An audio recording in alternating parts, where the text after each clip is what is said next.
Chapter 77. Back then, the deputy head of Fiery Bird's sound effects department, Yu Chuan, had not only left behind a miniature projector that stored the opening scene, but he had also left behind a memory card for Fang Zhao to store after he composed the music.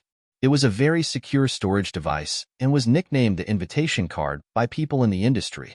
Only people who were invited by Fiery Bird would receive this memory card. Duan Xinji had left a message for Fang Zhao yesterday saying that if anyone came knocking, he should take out this card with the prominent Fiery Bird logo. This was something Duan Xinji and Yu Chuan had discussed. As long as it was not mentioned that it was the background music for the opening scene, it would be fine. As for the projector that had already stored the opening scene, it was not suitable to give it out. Duan Xinji had asked Yu Chuan, if this card falls into the hands of others, will there be any repercussions? Yu Chuan was very confident. As long as it has not been stored, it does not matter if it falls into the hands of others. It does not matter if we cannot find it. We have ways to recover it. When he had first seen the three interns, Fang Zhao had observed their attire and the equipment they were carrying. The Prairie Fire internship certificates they were wearing were also real. Furthermore, the three of them had a newbie aura about them. It did not matter who he gave it to. Since he had come across it, he might as well give it to them. After he had taken enough photos and verified that it was the real deal, he would return it. Giving it to the people from Prairie Fire was also in line with Duan Xinji's intentions. Fang Zhao was not worried that the people from Prairie Fire would hide the card. Although the people there liked to find topics to talk nonsense and attract the public's attention, as one of the most popular media outlets in Yinzhou's entertainment circle, they would not dare do such a thing. Furthermore, the people from Fiery Bird had said that they could recover it if they lost it, so Fang Zhao was not worried. He had already composed a portion of the music for the opening scene of Battle of the Century, but for Fang Zhao, it was still not enough. He still had to make changes. After he was done with Xuejing, Fang Zhao would make changes to the music score. After all, Xuejing's matters were almost done, and it would not take more than 2 days. Fang Zhao went over to Xuejing's side to compile his book with a peace of mind. The three interns who were left behind shivered in the cold wind. They looked at each other and hurriedly put away their cards, afraid that if they were any slower, they would be seen. Fortunately, it was still early, and the shop was not eye-catching, so no one noticed them. Interns like them were scattered in several places. The higher-ups had given them a few routes, and they needed people to lie in ambush. The editors all had jobs to do, and the interns who had just joined the company were in charge of running errands. They had to wait at various places where the target might appear. If they could meet the target, they would be lucky. If they couldn't, they could only hand in the blank. However, they had not expected their luck to be so good today. Not only had they managed to stop Fang Zhao, but they had also received an important piece of evidence. The three of them quickly ran back to the headquarters of Prairie Fire and found a senior who had led them. Editor-in-Chief Qian Chang was browsing through the news he had just received when he saw a young editor coming over with 3 interns. "Boss, my juniors managed to stop Fang Zhao today." "Oh?" Qian Chang didn't look away from the screen and asked, "What did you get?" He didn't place too much hope on the intern. Even if he could stop someone on the route he had arranged, he might not be able to get the information he wanted. Fang Zhao didn't say much. He just gave them something. The editor gestured for his juniors to take out the item. The intern reluctantly fished out a pouch from his inner pocket. He opened the pouch and took out the card. The 3 of them had touched this card a few times on their way back to headquarters. This was Fiery Bird's memory card, a memory card that was only given to certain collaborators. Normal people couldn't touch it. Qian Cheng, who was staring at the news on the screen, glanced to the side and froze. He stood up with a whoosh. Fiery Bird's memory card. Where did you get it? There was no such thing as pirated copies. Pirated copies were all in jail. Fang Zhao gave it to me, the intern said softly. Fang Zhao? How did Fang Zhao get this?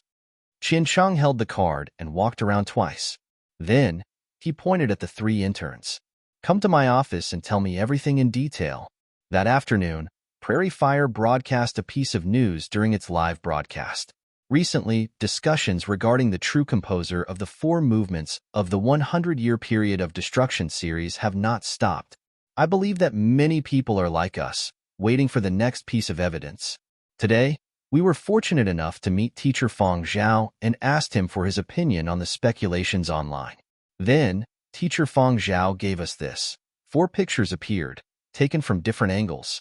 Each of the 4 pictures showed a card, and the S symbol on the card was very clear. Whether or not it was a coincidence, no one cared. Everyone's attention was on the 4 pictures. A single teacher Feng Zhao was enough to let people familiar with Prairie Fire know that Prairie Fire, who stood in the middle, was going to pick a side. And after seeing the 4 pictures, they understood why Prairie Fire had changed its stance. What did I just see? The fabled invitation card? This is Feng Zhao's? If not, who did Feng Zhao get it from? Awesome. Where are the people who said Feng Zhao had a hidden background? Our big Fiery Bird has never been swayed by that background thing. Fiery Bird was one of the top game companies in the world. Every game they produced was of a high standard, and the production requirements were extremely strict. In terms of sound effects, from the background sounds of the cutscenes, to the seemingly non-existent soundtrack, to even the smallest and most inconspicuous sound, everything had to be paid attention to. As for the background music, it was truly high-end custom-made. What they purchased was definitely an exclusive copyright. Other than being used in the game, it would not appear anywhere else. It was very exclusive and very rich. The songs used in the games they produced might not necessarily be the most well-received, but Fiery Bird's core was games. They had always picked the most suitable songs. However, those who had received invitations in the past were indeed some of the more famous and capable great masters. Therefore, in the eyes of many people, those who could receive an invitation from Fiery Bird were definitely great masters who lived up to their name. Top games and top custom-made music. This was the impression that the masses had. Regardless of whether the final song could be used, being able to receive an invitation card was in itself proof of one's ability. Counting the people who had received invitations in the past, which one of them was not a great master? Which one of them was not a rather famous studio? Even if they had not reached that level, they had long made a name for themselves. There had never been a person in his early 20s who had graduated less than a year ago who had been invited. Especially the loyal fans of Fiery Bird, gaming fans of all ages. They did not believe that Fiery Bird would make an exception for anyone. If Fiery Bird had really issued an invitation to Feng Zhao, then there was only one truth. Feng Zhao had the ability to accept the invitation. Following which, Prairie Fire released a statistical report listing all the known people who had received invitation cards in the past 100 years. This year, Fiery Bird might have sent out another batch, but for some unknown reason, they had kept it under wraps. Qian Chang could not find any news on the other invitees, but he believed that even if it was announced, there would not be anyone younger than Feng Zhao. The youngest person to receive an invitation in 100 years. Fiery Bird only had a history of 100 years, and Feng Zhao was the youngest person to receive an invitation card in these 100 years. If he did not have sufficient ability, was it worth Fiery Bird staking its reputation for 100 years? Although it was unknown which aspect of the game Feng Zhao had taken on as background music producer, the number of people who doubted his identity as the original creator had dwindled. The evidence placed in front of them was too dazzling. Yinzhou Music Association Vice Presidents Ming Song and Dina had both stepped forward to testify. Did you believe it? Did you not believe it? All right, then what about Fiery Bird? Speechless, right? However, just as everyone had accepted this fact with much difficulty and were discussing Feng Zhao as the youngest person to receive an invitation, another piece of news caused an uproar. If one only looked at this piece of news, the scope of its influence should have been limited to the music and education circles, but when it was released at this time, it attracted the attention of various parties. Xue Jing posted an article on his own social media platform, talking about the teaching material he was currently writing, New Voices in Symphonic Composition. The article mentioned the process of writing, the contents of the book, and the people to be thanked. Among them, there were 2 pictures that attracted everyone's attention. The first picture was the scene of Xue Jing writing the teaching material in his own study. Old Professor Xue Jing, who had retired for many years, was sitting there with his head slightly tilted, discussing something with the person beside him. And the person sitting beside Xue Jing was the person who had been the talk of these few days, Feng Zhao. The second picture was an image of an ebook page. On it was a list of the chief editor, deputy editor, and 10 other participating editors of New Voices in Symphonic Composition. Among them, there were quite a number of well-known people, such as Ming Tsang, Dina, and a few other famous musicians from other continents. But these were only participating editors, and the contents of the book did not take up much of the content. The chief editor's column was Xuejing. This was obvious even without looking. But what surprised everyone was that the deputy editor's column was actually Fang Zhao. One had to know that to occupy the title of deputy editor in such a teaching material, there had to be sufficient content in the book. At the end of Xuejing's article, there was a paragraph that cleared up everyone's doubts. At least a third of this book's content was written by Fang Zhao. It contains some of his experience and techniques in composing and arranging music, including the 4 movements of the 100-year period of destruction, as well as the difficulties and solutions he encountered in arranging. He did not hold back anything. Those who are interested in symphonic structures can take a look. I believe you will learn a lot from it. The electronic and paper versions of New Voices in Symphonic Composition will be available in 2 weeks. Please look forward to it. Following Ming Tsang, Dina, and Fiery Bird, this was another solid hammer. The strength of a virtual idol and its potential depended on the team behind it. It was also an important part of the public's attention, and Fang Zhao was the core of this team. Now, this core was starting to shine. Yinbei City, retirement facility. The caretaker delivered dinner to the elderly residents of the facility on time, but after ringing the doorbell a few times, there was no response. Just when she thought there was no one inside, the door opened.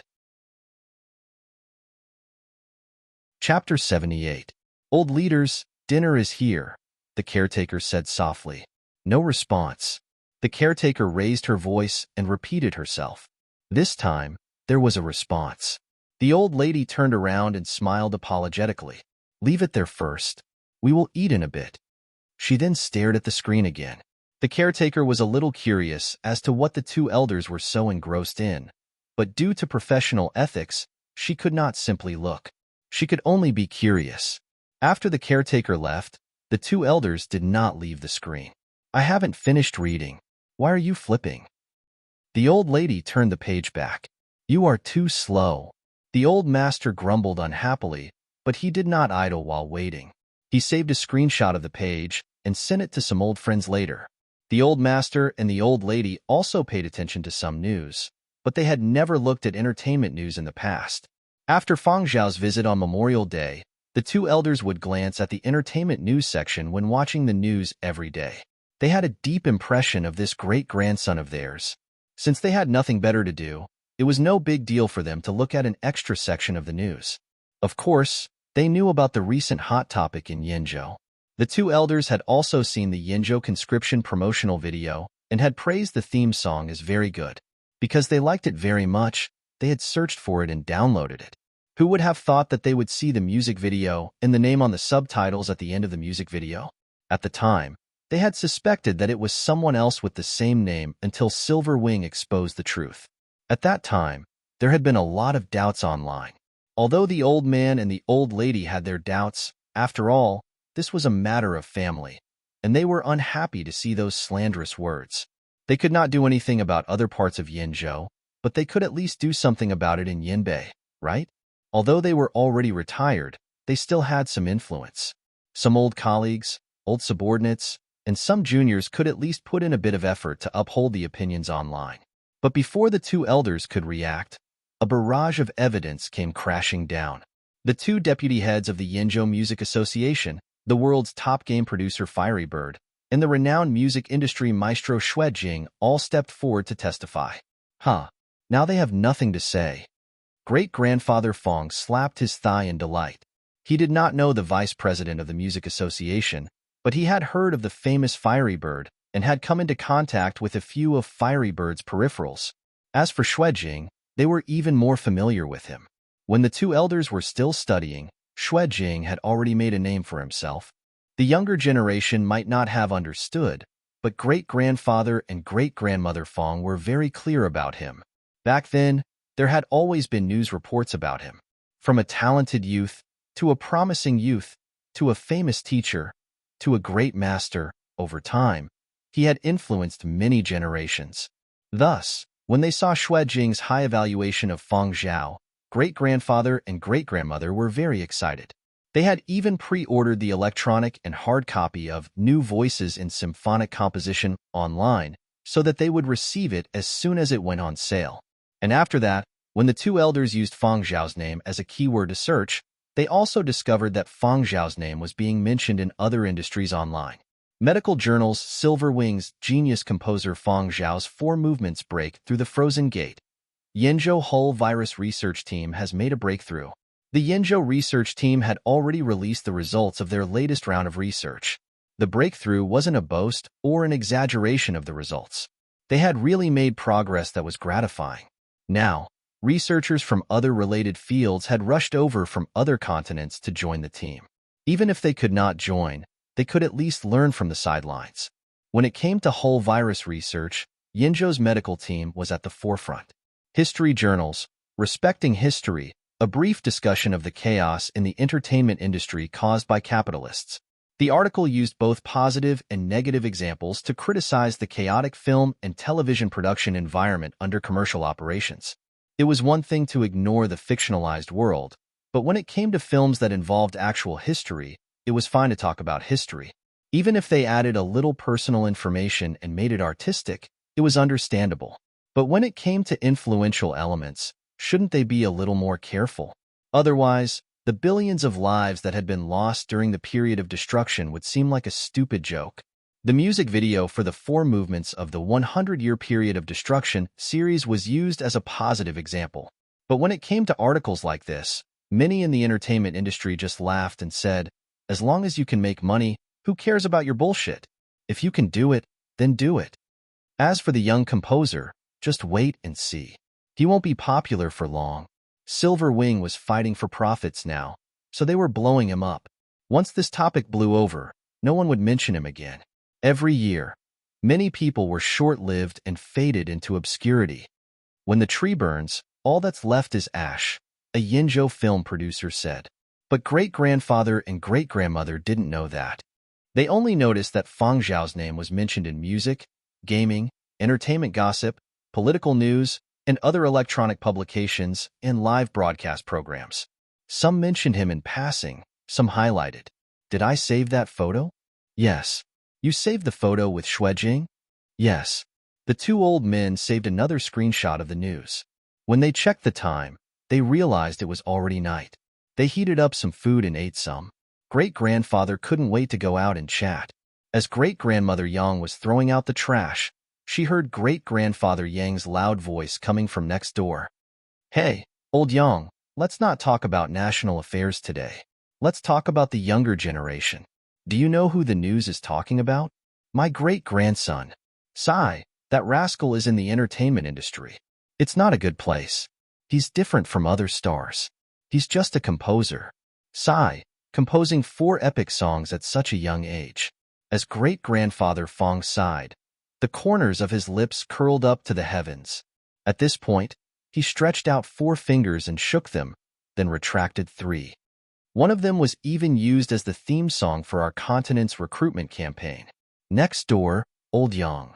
What will we do if this goes on? I'm worried he's too young and can't handle the pressure. I heard Fiery Bird is looking for him to compose songs. Oh, right. Do you know Xue Jing? When you were young, your mother used him as a role model. He's 10 years older than us. My great-grandson is writing books with him. He's even a deputy editor. Next door, old Yang. There's a lot of news online. Have you been online lately? Have you seen the news? You haven't? If not, I'll show you. I've saved it all. Next door, old Yang. Get lost. When great-grandfather Feng returned, humming an off-key tune, he saw the meaningful smile on great-grandmother Feng's face. Why are you smiling? Great-grandfather Feng was baffled. Did you forget something? Great-grandmother Feng asked. Great-grandfather Feng thought for a bit. I watered the flowers on the balcony today. Who asked you that? Then what are you talking about? Great-grandfather Feng still didn't understand.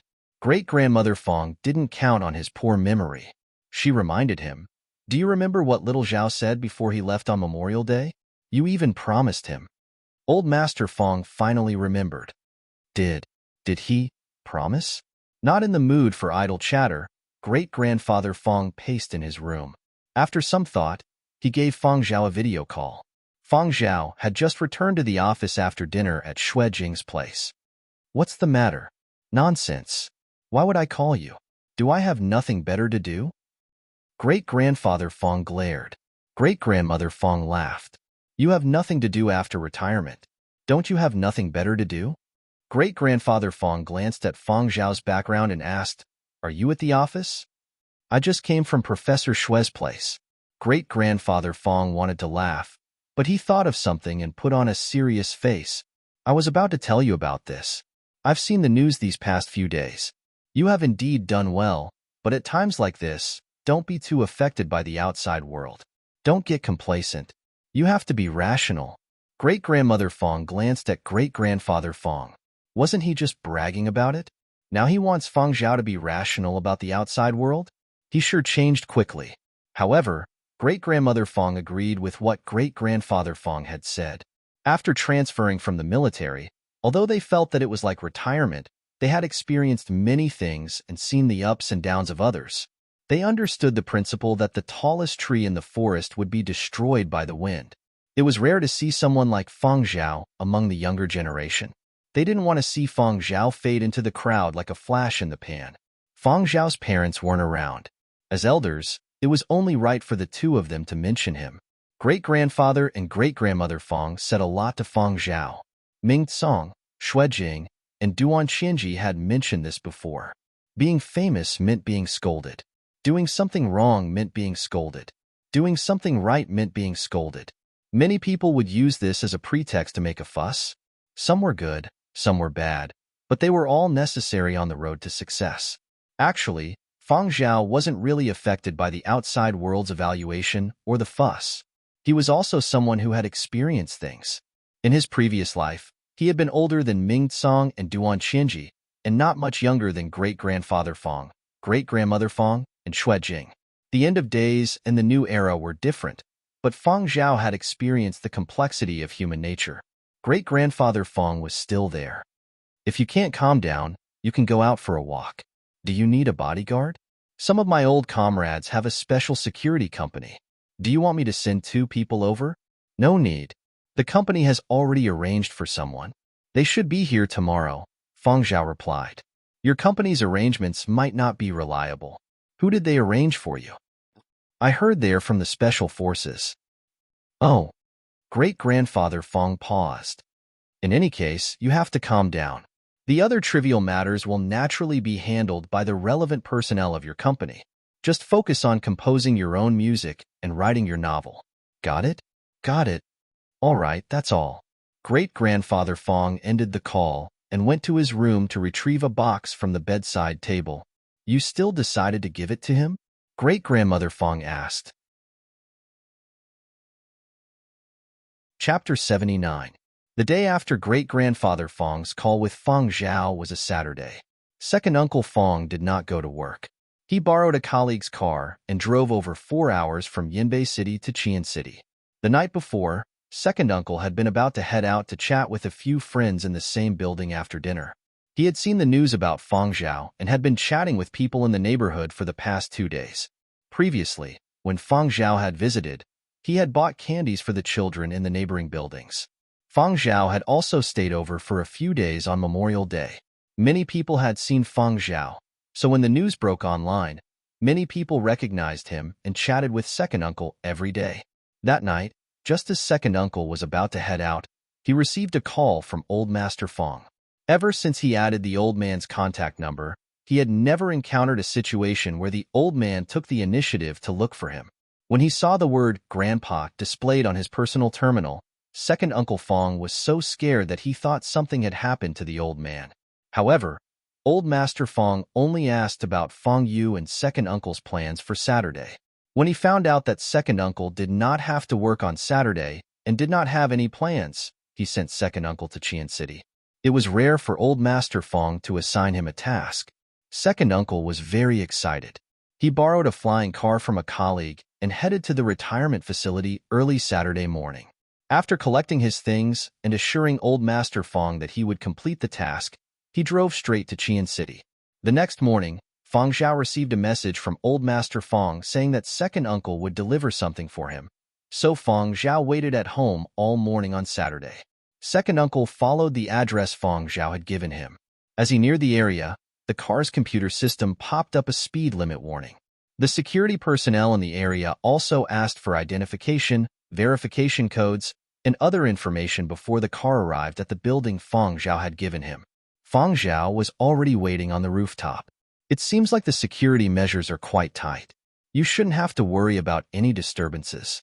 Before coming, second uncle had been worried that Fong Zhao's life would definitely be affected by the sudden increase in public exposure, but now that he saw the security measures, he was much more at ease. Indeed, I won't be disturbed here. Xue Jing had bought a house here to avoid trouble. Fong Zhao had set his sights on this place for the same reason. If this was a black street, he would have been swarmed by reporters. Perhaps some reporters were even more adept at black street rules than the tenants. The old man asked me to give this to you. Second uncle did not know what Old Master Fong wanted to give Fong Zhao and had not opened it. After entering the house, he did not even bother to drink his tea. Instead, he handed the wrap box to Fong Zhao. After delivering the items, second uncle did not stay for long. Knowing that Fong Zhao was doing well, he was no longer worried. It was rare for him to come to Qian City, so second uncle went to look for a few old friends to catch up. After second uncle Fong left, Fong Zhao tore open the packaging on the box. Following the passcode his grandfather had given him, he unlocked the box and saw a black gun inside. There was no holster. The gun was placed in a black box, and the body of the gun reflected a cold light. It was steady with a hint of sharpness. Looking at the structure of the gun, it was different from the gun he had snatched from the Black Street. However, he had seen this kind of gun in the game. There was also a note in the box that said, "It is better to rely on yourself than on others." At the bottom, another sentence was added, "For self-defense only." Looking at the gun and the note, Fong Zhao smiled, burned the note, put the gun away, and sent a message back to Old Master Fong. Got it. Fong Zhao had thought that he would have to wait until he became more famous before asking Old Master Fong for the gun. He had not expected Old Master Fong to deliver it so soon. Old Master Fong had sent the gun mainly because of his promise to Fong Zhao. Apart from that, Old Master Fong felt that celebrities were dangerous. There was too much attention on them, and they would be surrounded the moment they went out. What if they ran into some crazy people? Also, what if they ran into people who would do anything for profit? Fong Zhao did not have any reliable friends or family in Qian City, and he could not fully trust Silverwing. Even if he arranged for bodyguards, how confident were they that he could guard against everything? There were always lunatics in this world who would go crazy over the smallest of matters. What if he was unlucky enough to run into such a situation? Old Master Fong felt that his great-grandson was just an artistic youth. He could not shoulder any responsibilities or carry any heavy weapons, so it was better to bring a gun as insurance.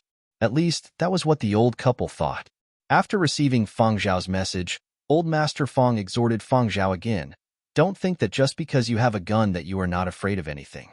Be vigilant when you go out. After blabbering on and on, Old Master Fong treated Fong Zhao like a little kid who did not know anything. You're overthinking things. I know how to use a gun, and I won't use it carelessly. What do you know? Sigh. Forget it. You youngsters won't listen to anything I say. You're overthinking things. I'm just a little more famous now. I can't compare to those big stars, so there won't be that much trouble, Fong Zhao replied. Old Master Fong grumbled a little more before ending the call.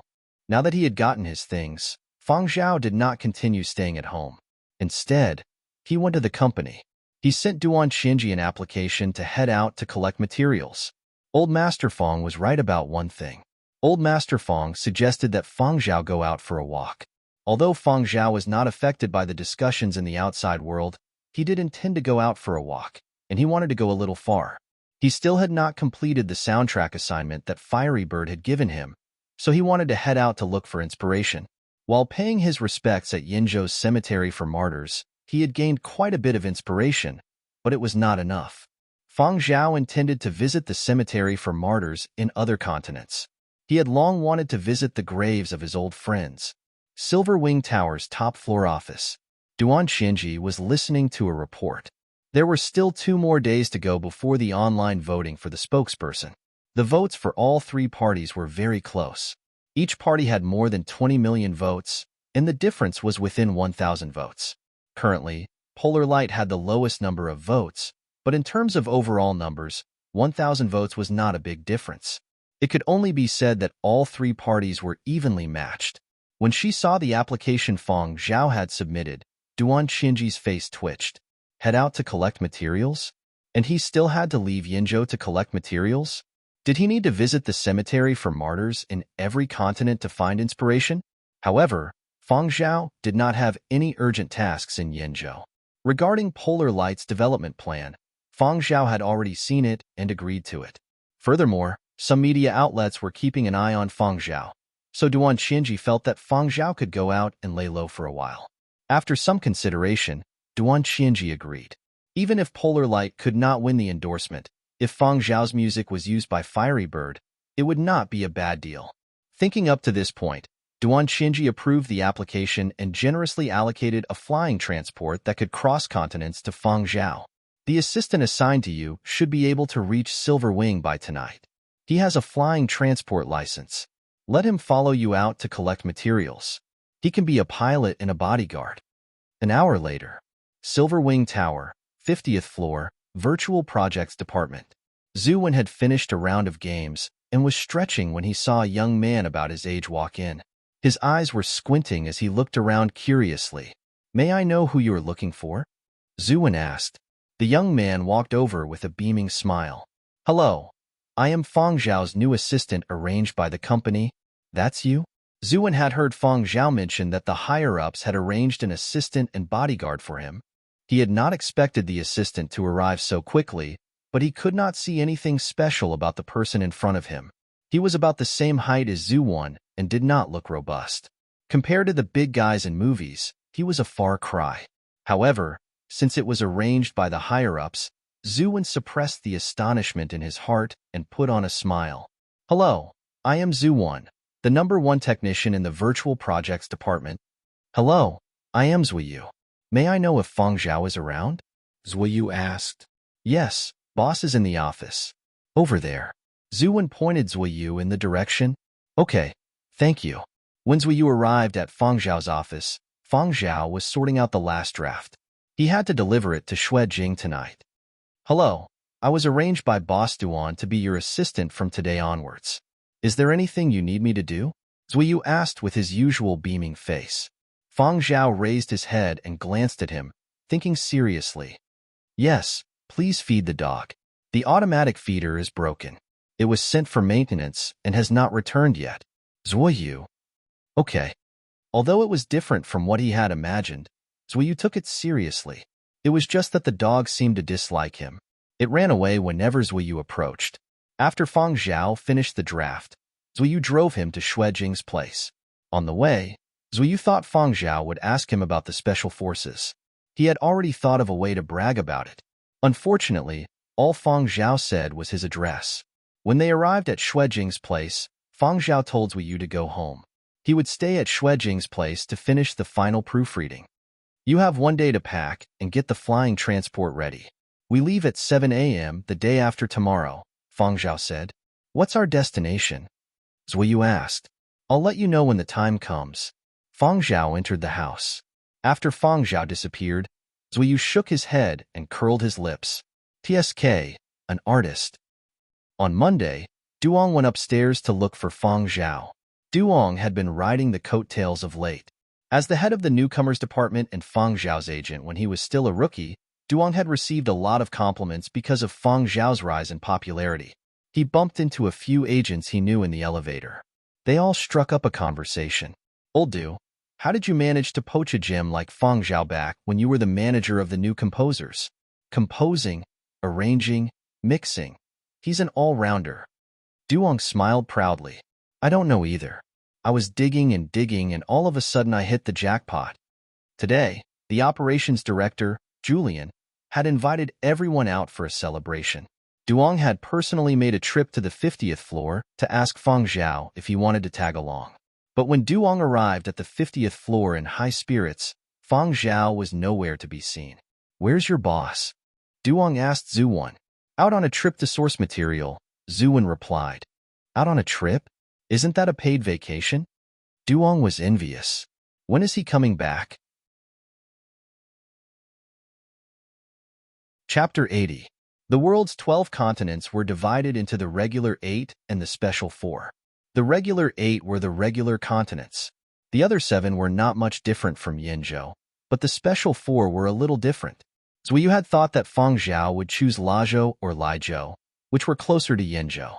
He had not expected that on Monday, Feng Zhao would tell him that his destination was Muzhou, one of the special 4. Muzhou was an agricultural continent. Among the 12 continents, it played the role of a granary. 80% of the world's natural foodstuffs were produced in Muzhou. In this day and age of synthetic food, natural foodstuffs were expensive. Natural foodstuffs produced in Muzhou were even more expensive, especially those from Muzhou's Su family farm, which were considered luxury goods. But despite the high prices, there were many buyers. Many families with the means to purchase natural foodstuffs produced in Muzhou. Wealthy families would buy some produce from the Su family farm every month.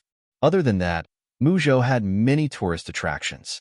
People from other continents who had lived in high-rise buildings and forests for a long time loved to come out and see the vast land, the blue sky, and the white clouds to relax. Muzhou was vast but sparsely populated. It was said that when great General Su Mu had led his men to reclaim Muzhou, he had said that he wanted to build more farms in the areas he had reclaimed. When the new era was established, Su Mu had done the same. But many people had left Muzhou to develop in other continents. Compared to the other continents that had rapidly built high-rise cities, Muzhou was practically a land of poor farmers. They saw no hope. They had won the new era with great difficulty, and they did not want to stay here and suffer as poor farmers. The people who had followed Su Mu to stay in Muzhou had not even reached a tenth of the original number. After that, a few more batches had left, and the number of people left was even smaller. Even today, Muzhou's population was the smallest among the 12 continents in the world.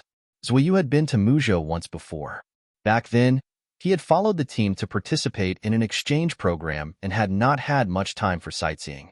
But what had left the deepest impression was Muzhou's endless pastures and farmlands. The flying transport's optimal flight altitude was limited. It could cross the ocean, but it was not suitable for leaving the atmosphere and flying into outer space. After entering Muzhou, Zhuyu flew the flying transport at a low altitude. Feng Zhao could see the vast grasslands and rivers from the window. Zhuyu was a talkative person. He had just become an assistant, and he was in a good mood for free travel. Feng Zhao did not speak, so Zhuyu tried to find a topic. "Can I call you boss?" Director Duan said that my salary will be paid by you.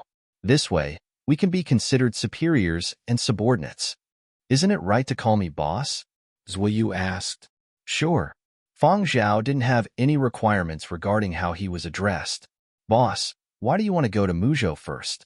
Could it be that he had wanted to travel here for a long time? Needless to say, Muzhou was really not bad. The people here were especially carefree. Have you heard of this saying? Muzhou landlords are as numerous as dogs. This was just people from other continents teasing Muzhou.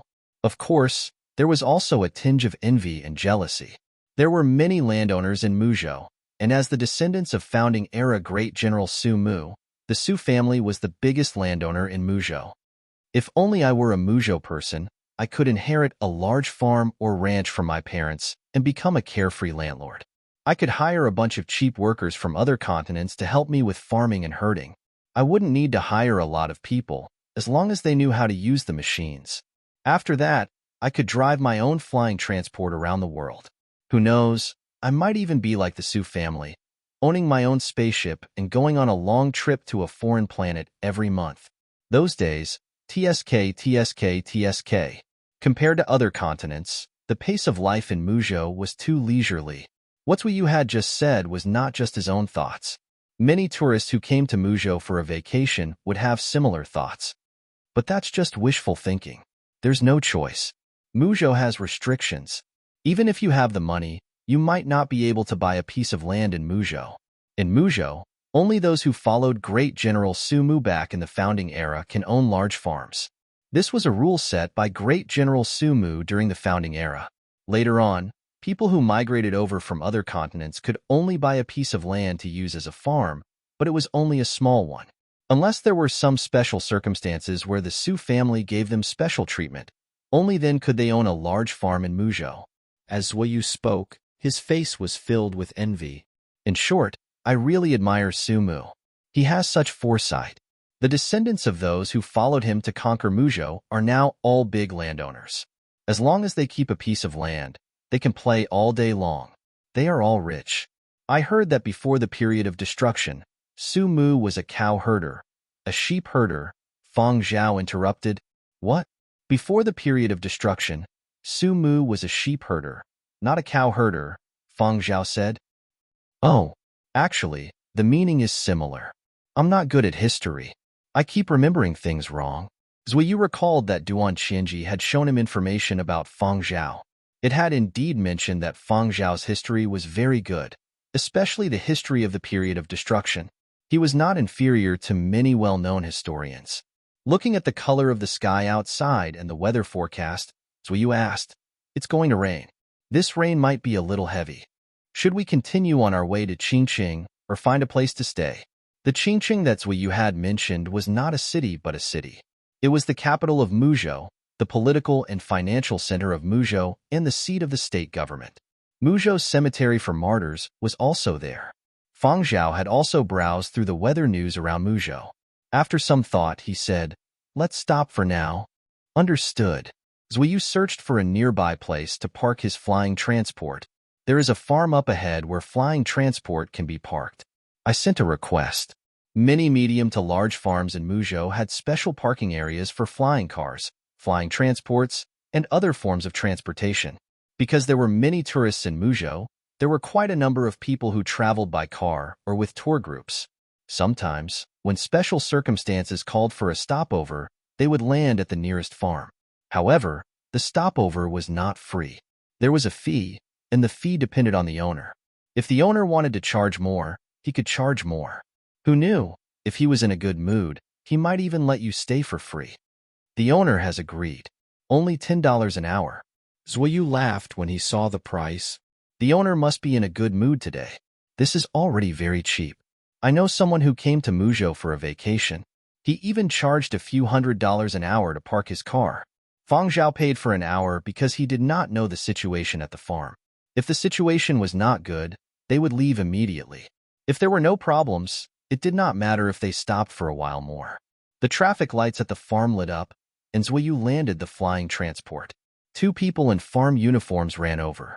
They were probably employees hired by the owner.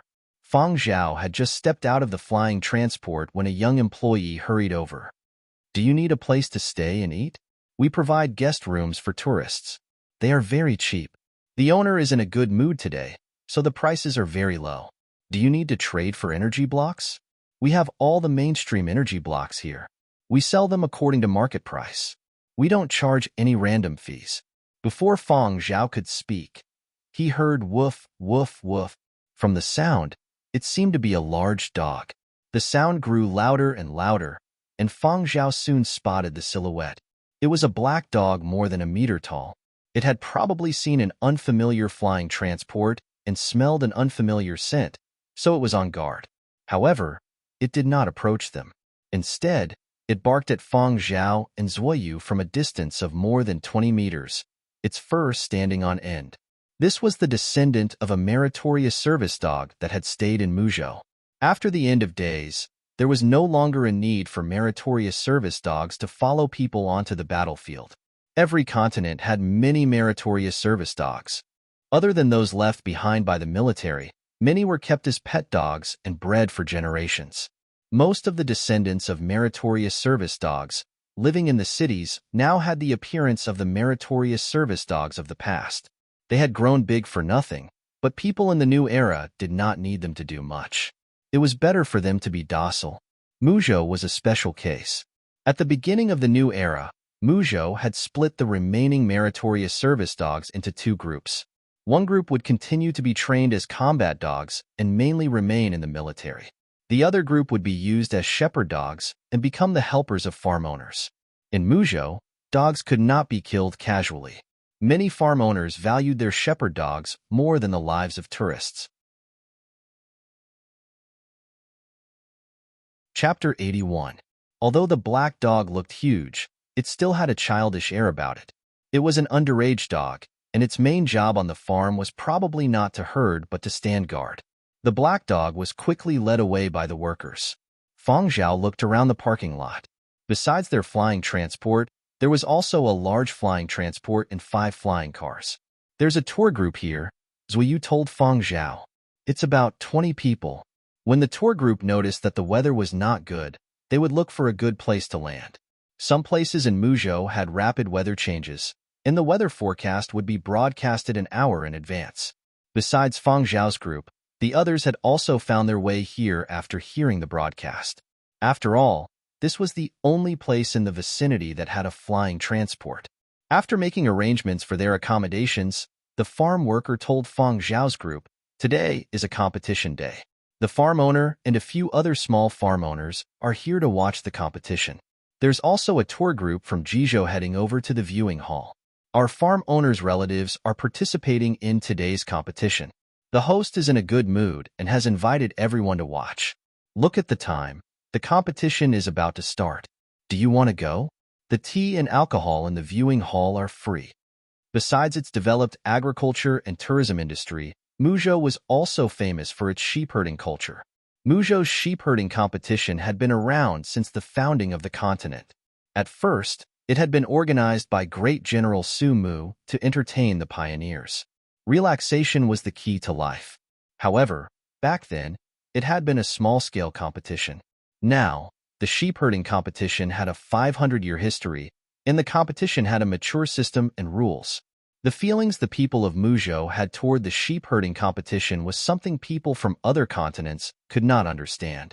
It was a form of entertainment that had accompanied generations of Muzhou people. If you were to talk to a Muzhou person about celebrities, even if it was an international celebrity, they might not be able to accurately match it up. At most, they would remember a name, a face, or have a vague impression of a certain character. But if you were to talk about those famous shepherd dogs in Muzhou, not only could they clearly recite the color of the dog's coat, height, age, the farm it belonged to, the year it competed in, the awards it had won, and so on, they could even recite the pedigree of the shepherd dog up to 3 generations back for an hour. As for the farms that the shepherd dogs belonged to, it was even more of a topic after a meal. Therefore, it was not that Muzhou did not have an entertainment industry. It was just that their entertainment industry was different from other continents. It was not without reason that shepherd dogs had a higher status than wanderers in Muzhou. Recently, Feng Zhao had been very popular in Yenzhou, but other continents might not have mentioned him much, let alone Muzhou. Until now, Zuiyu had only seen him mentioned a few times in a medical electronic magazine. Other magazines and news had not mentioned him at all. However, this also saved a lot of trouble. Zuiyu's work was more relaxed. He only needed to be a driver and assistant. When Feng Zhao had looked up information on Muzhou online, he had seen introductions to Muzhou's sheep-herding culture as well as some competition videos, but he had never had the experience of watching a live broadcast. After tidying up the guest room, Feng Zhao and Zuiyu followed the farm employee to the viewing hall. There were still about 40 minutes before the start of the match. When Feng Zhao and the others arrived, there were quite a number of people seated in the viewing hall, and it was very lively. The 400-square-meter viewing hall was like a small movie theater.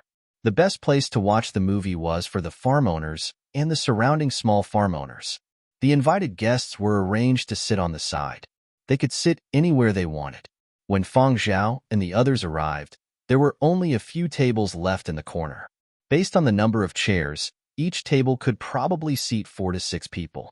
However, not everyone in the tour group was familiar with each other, so there were some tables with 2 or 3 people.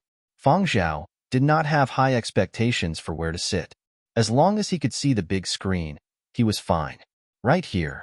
After being brought in by the employee through a side door, Feng Zhao chose a table and sat down. After Zuiyu entered, he glanced at the people guarding the viewing hall's main door and side door. The corners of his mouth curled up, but he quickly restrained himself. There was a security check before entering, and guns were not allowed. However, when Feng Zhao and Zui Yu entered, the people guarding there did not hear the alarm. Feng Zhao looked at the center of the viewing hall. It was obvious who the owner was. The seat was the best and largest. The seat occupied 10 square meters, and there were 2 dogs guarding it. When the flying transport landed, basic information about this farm and some information about the owner could be found. This farm was called Shanmu Farm. The owner was Wu Yi, who was in his 80s. In the new era, 80 years old was considered middle-aged, but not old. As for Wu Yi himself, he looked very fit. His face was dark, his waist was round, and he spoke in a low, muffled voice. When Feng Zhao and Zui Yu came in, he glanced at them and did not pay them much attention. He continued to discuss the possible rankings of the day's competition with a few small farm owners. Muzhou's sheep-herding competitions were not for humans, but for sheepdog teams on farms. The minimum number of dogs participating was 6, and the maximum number was 10. For every competition, 100 sheep would be released into the field. The time would start from the moment the dogs were released until all 100 sheep were in the pens. The team that used the least time would be the day's champion. The 7 teams on the same day would be ranked according to the time they used. On every competition day, there would be a quiz and prizes. Feng Zhao looked at the quiz rewards for today, guessing first place correctly. Every bet will receive double the amount of the bet. Guessing first and second place correctly. Every bet will receive 5 times the prize. Guessing first, second, and third place correctly. Every bet will receive 12 times the prize. Guessing the top 4 correctly. Every bet will receive 30 times the prize. Guessing the top 5 correctly. Every bet will receive 100 times the prize. Guessing the top 6 correctly. Every bet will receive 300 times the prize. Guessing all correctly. 1,000 times the prize. According to the rules of Muzhou's sheep-herding competition, one bet was worth $5. In other words, buying one bet and guessing all the rankings for the day would receive $5,000. $5 was not even worth mentioning to people who came to Muzhou for a vacation. Many people would give it a try. Of course, the number of people who guessed correctly was few and far between. In the tour group, there were quite a few first-time visitors to Muzhou. They did not know much about Muzhou's farms, and they were even more confused about the teams participating in today's competition. Watching online experts explain, the more they watched, the more confused they became. Therefore, many people strained their ears to listen to the conversation between the farm owners in the middle of the viewing area. Anyway, the farm owners' voices were loud, so no one would say anything if they were to listen openly. All they had to do was place their bets later. The big screen showed the current situation of the competition. It was a pre-competition interview with a few of the participating farms. The place where Feng Zhao and the others were resting was near the eastern border, and the competition was on the other side of Muzhou, near the center of Muzhou. The weather there was not bad. The sun shone brightly, unlike here, which was covered in dark clouds. The weather at the competition venue is very good today. Who knows, Big Sis Gorilla's farm might easily take first place, a small farm owner said to Wu Yi. The third team participating today was the farm of this farm owner, Wu Yi's cousin.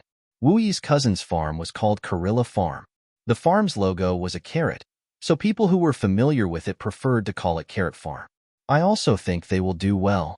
Wu Yi's face was beaming. He looked very happy. Then he placed a bet on his cousin's farm to take first place. Wow, 1 million. Pretty confident. Another small farm owner took a peek at Wu Yi's bet and exclaimed exaggeratedly, "Then I'll bet some too. I'll support Big Sis Gorilla. I'll bet 500,000 to support her." Me too. But I only have a small farm. I'm not as extravagant as you guys. 100,000 to support me. The farm owners around Wu Yi chatted happily. The tour group sitting to the side had complicated expressions on their faces. Before coming here, they had heard that Muzhou people were nouveau riches. The wealth of an unremarkable small farm exceeded their imaginations. Today, they had experienced it firsthand. This bunch of people did not need to go to work, did not need to work tirelessly. All they had to do was guard their small plot of land, and they could have fun. Envy? Envy. Envy to the point of death. Hey, you outsiders, Are you interested in playing around? How can you not participate in a sheep herding contest when you come to Muzhou? Who knows, you might win quite a bit, a farm owner said to the tour group. The tour group leader just smiled and said, I'll just place a bet. It's just a little fun, just a little fun. However, a lot of people in the tour group were interested. They even took the initiative to chat with a few farm owners. The farm owners shared their experiences and explained the rules of the competition to the tour group. For example, they explained how to look for the lead dog in the team, how to find the leader, how to position them, and how to cooperate with each other. Boss, should we follow? Zuyu asked Feng Zhao. He did not have much money on hand to play this game. Even if he played, it was just a small bet. He could not afford to throw money around like these local nouveau riches. But Feng Zhao was different. He knew very well how much money Feng Zhao could rake in from his 4 movements. Feng Zhao did not say much else. Instead, he browsed through the information and videos on the internet. They were all about the shepherd dog teams from the few farms that had participated in the contest. While Wui was chatting with the others, he glanced around and realized that the people from the tour group had already gathered together to discuss. Only the last 2 people who had come to his farm were still seriously looking through the team's previous competition videos. In their hands, they were even scribbling something down on a paper notebook. Acting like they know a lot, Wui whispered. He had seen many foreigners come to Muzhou to participate in the contest. Before the contest, they would analyze and calculate, but in the end, they would come up with nothing. Muzhou's shepherd dogs were not something that foreigners could easily understand. Even some famous dog behaviorists would be lucky to win 5 out of 10 guessing games. There were also some foreign herdsmen who thought they knew a lot who came here to place their bets, but in the end, they just left in silence. That was why Wui had always advised foreigners who came to Muzhou not to look at the analysis online. They should just place their bets based on their gut feeling. Who knew, they might even win a few more times. The analysis online was mostly a smokescreen used to confuse one's clear mind. Without a Muzhou native professional to impart their experience, no one could make a killing in Muzhou's competition. Bets were stopped 10 minutes before the start of the contest. Feng Zhao placed his bet 2 minutes before the time limit. Chapter 82. Although a few generations of robot dogs had been developed for herding and allowed farm owners to better control the situation, the old way of herding with shepherd dogs had been preserved. When the weather was bad, or when there were unforeseen factors that affected power and network systems, these figures that ran like the wind on the grass were still the most useful. The people of Muzhou were also willing to preserve this culture. Although people from other continents had criticized this kind of herding culture many times, saying that it had lost the original purpose of Great General Su Mu's competition and had become capitalistic and profit-driven, the sheep herding competition still continued to be held. Because the people who benefited the most were always the people of Muzhou. Every year was a new sheep herding competition season. The season lasted from the beginning to the end. At the beginning of the season, it was just a simple sheep herding competition. After that, teams with the highest scores would be selected to move on to the next round of competition. The difficulty increased with every round. And what Feng Zhao and the others were watching now was just the beginning of the competition, so the difficulty was not considered high.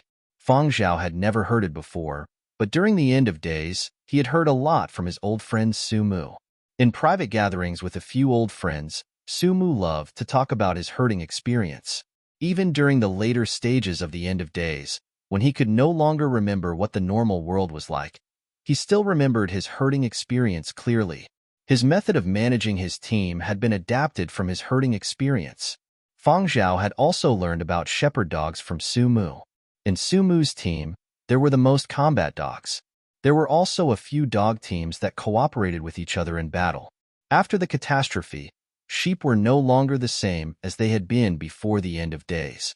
After being bred and selected by the Academy of Agricultural Sciences, sheep raised for animal husbandry had been restored to their pre-apocalyptic form, except that they were larger in size and less soft in temperament.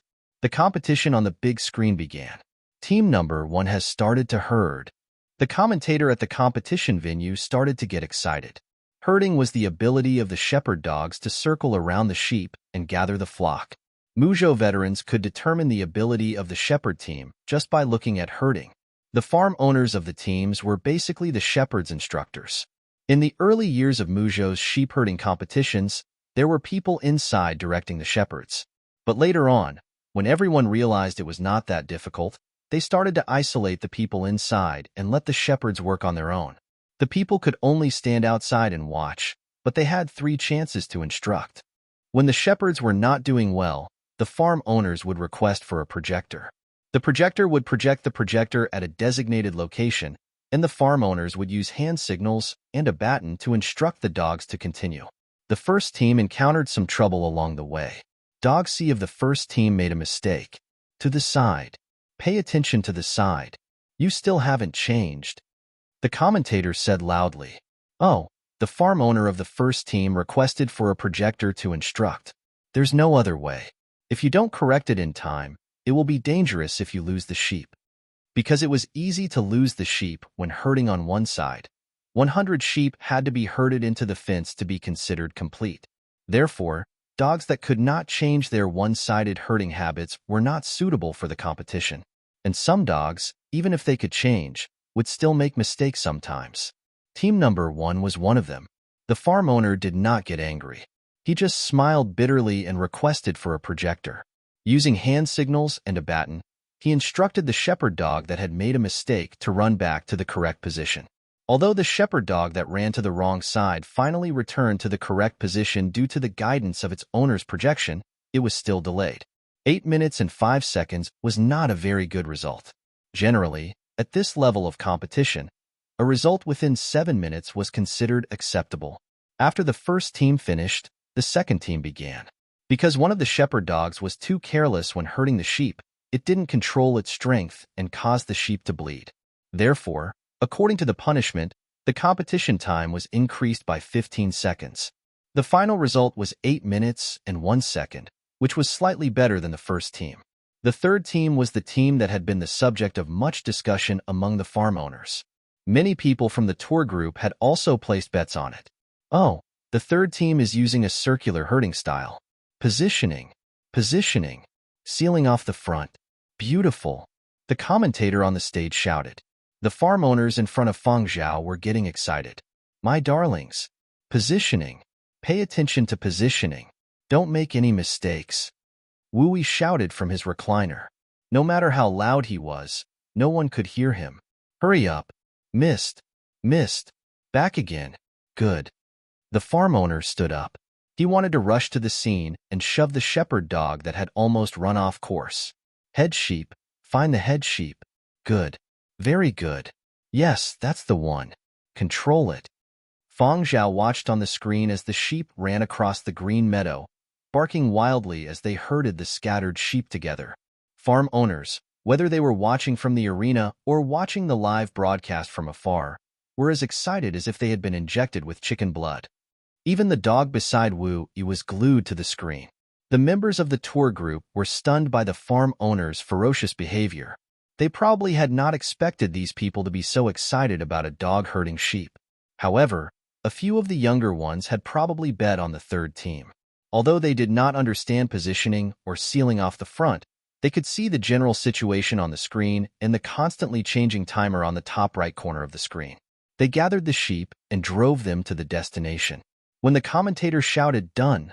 the farm owners in the viewing hall roared in unison. 5 minutes and 32 seconds. Number 3's Carrot Farm is currently in first place.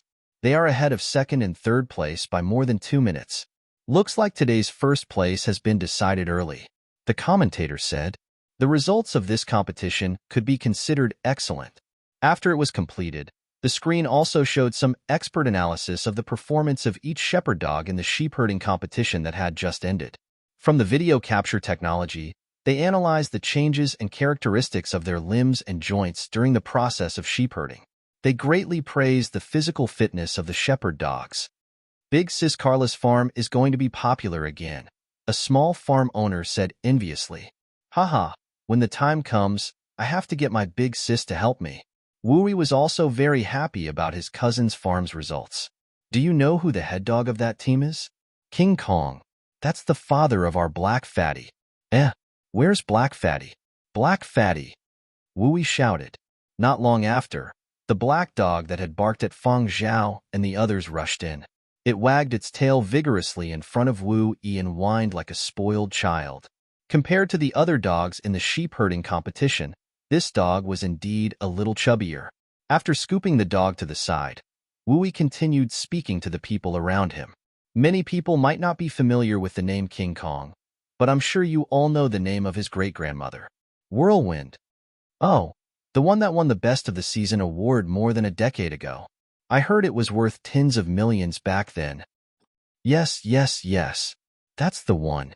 Speaking of which, our Black Fatty is a descendant of a famous family. A few farm owners started talking about the Best of the Season award. When they mentioned descendant of a famous family, the tour group beside them were dumbfounded. How magical. A dog that herds sheep was worth more than all of them combined. After bragging about his own dog's pedigree, Wu Yi slowly sipped his wine and glanced at Team 4's actions on the screen. He turned his head to look at the tour group and said, "Surprised at the value of our Muzhou shepherd dogs? I know that many people from other continents live lives worse than our Muzhou dogs." It was ear-piercing, but when the people of Muzhou said it, they did not mean to belittle them. It was just a statement. The people of Muzhou valued shepherd dogs very much. Some well-known dogs had a higher status than people from other continents. That was why many shepherd dogs in Muzhou were even more arrogant than people, showing off their master's power to the fullest. Many people from other continents want to come to Muzhou to live.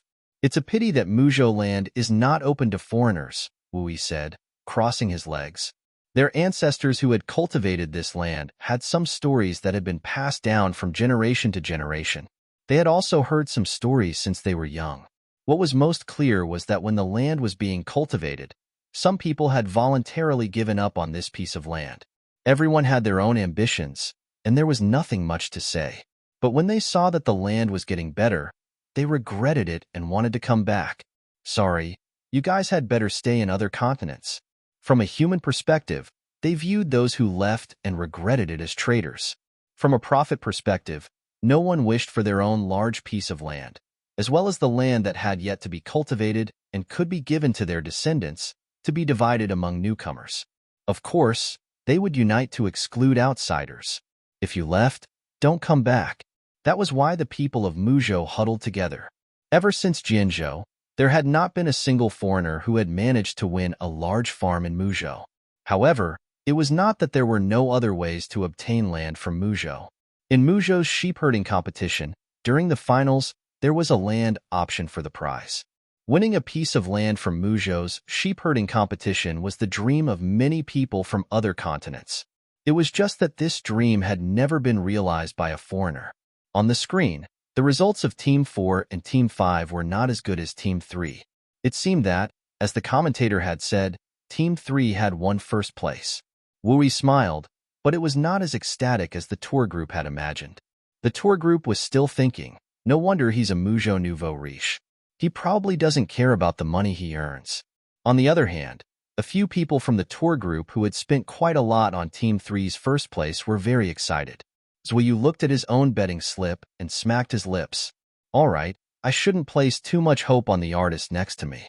But when the competition reached the final round, when Team 7 started to herd, the farm owners were especially serious. When Team 3 came out, the farm owners were very happy. They discussed loudly and cheered Team 3 on with bared fangs and brandished claws. But when it came to Team 7, although they did not seem as excited, their eyes were filled with intense anticipation and the fires of forbearance. The experienced tour leader sighed to himself. Based on his understanding of the people from Muzhou, he was afraid that Team 7 was the real target. Who said that one person could only bet on one team? The farm owners might have bought a team of people they knew out of goodwill, but they probably had other plans in the dark. Team 7 was very incisive from the start. The commentator raised his voice once again. Team 7 has 8 dogs, and they are using a pear-shaped formation. Good, very good. Seal off the front. The speed at which they gather the sheep is very fast. Release the seal. Beautiful. Perfect coordination. Drive. Start to drive forward. Pay attention to the eyes of the lead dog. Lead dog, watch the lead dog. The A-dog of Team 7.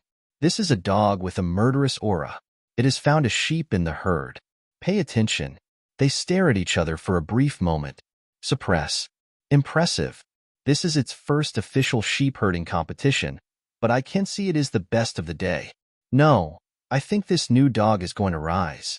The commentator was very excited. You could even hear the sound of him slapping the table. Just the sound of his hands hurting. An outstanding sheepdog could control the lead sheep of the herd with just a stare, suppressing its restless, rebellious emotions. And this sort of suppression from the stare was much more effective than barking and biting. In the pen. All in the pen. 4 minutes. 4 minutes and 6 seconds. 4 minutes and 6 seconds. Team 7, 4 minutes and 6 seconds. With an absolute advantage, they are first place in today's competition. The people from the tour group, who had just been excited about how much money they could win, were now dumbfounded. Team 7 first place? Team 3 had been pushed to second place? How was that possible? Zhuyu was also stunned. He looked at the big screen that displayed the rankings of the 7 teams in today's sheep herding competition, then looked at his own bets. He coughed lightly, picked up his teacup, and gulped down a cup of water to calm himself down. Zhuyu had followed Feng Zhao's bets. Unlike those who only bet on first place or guessed the entire rankings, Feng Zhao had bet on the ranking of the top 5 teams and placed 20,000 bets in one go.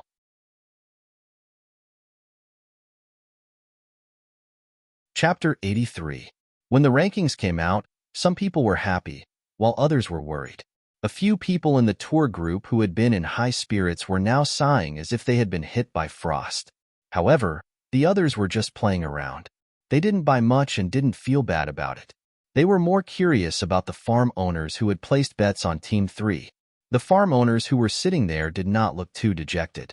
They even had smiles on their faces as they discussed the possibility of the 7th team making it to the semifinals of the Eastern Conference and the finals of the continent. After all, the leading dog of the 7 teams today was too sharp. Shoubei Farm is really ambitious this year. 2 years ago, they were just average. I heard they had a trump card this year, and they've been treating it like a treasure. Shoubei Farm doesn't have to spend money on advertising this year. That dog is the best advertisement. Who knows, it might even pull in some big investors. I'm so jealous. On the screen, the commentators seem to like the lead dog of Team 7. Shoubei Farm's 7th team takes first place today. Lead dog A is the best of the day. Let's take a look at its profile. It's a 1-year-old golden shepherd dog, Golden Colt, making its first appearance in a competition. Many onlookers are flocking over. They probably want to take photos with Golden Colt. There are many tourists from other continents.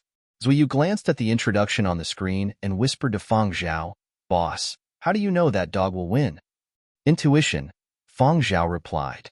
The dog did look fierce, and its eyes were very sharp. Perhaps many people would think that the dog was too aggressive and impulsive when it came out to pasture, but in fact, it was not the kind of dog that was very aggressive. It was very restrained and smart, like a well-trained soldier that knew when to carry out a certain task. It was indeed the case. It led the other dogs in the team and carried out the coach's daily training very well. When Feng Zhao had seen the dog when he looked up the information on each team, he'd felt something familiar. It reminded him of the combat dogs that had existed during the end of days. Although Golden Colt was still a distance away from the combat dogs of the past, it had done a good job as a shepherd dog in the new era.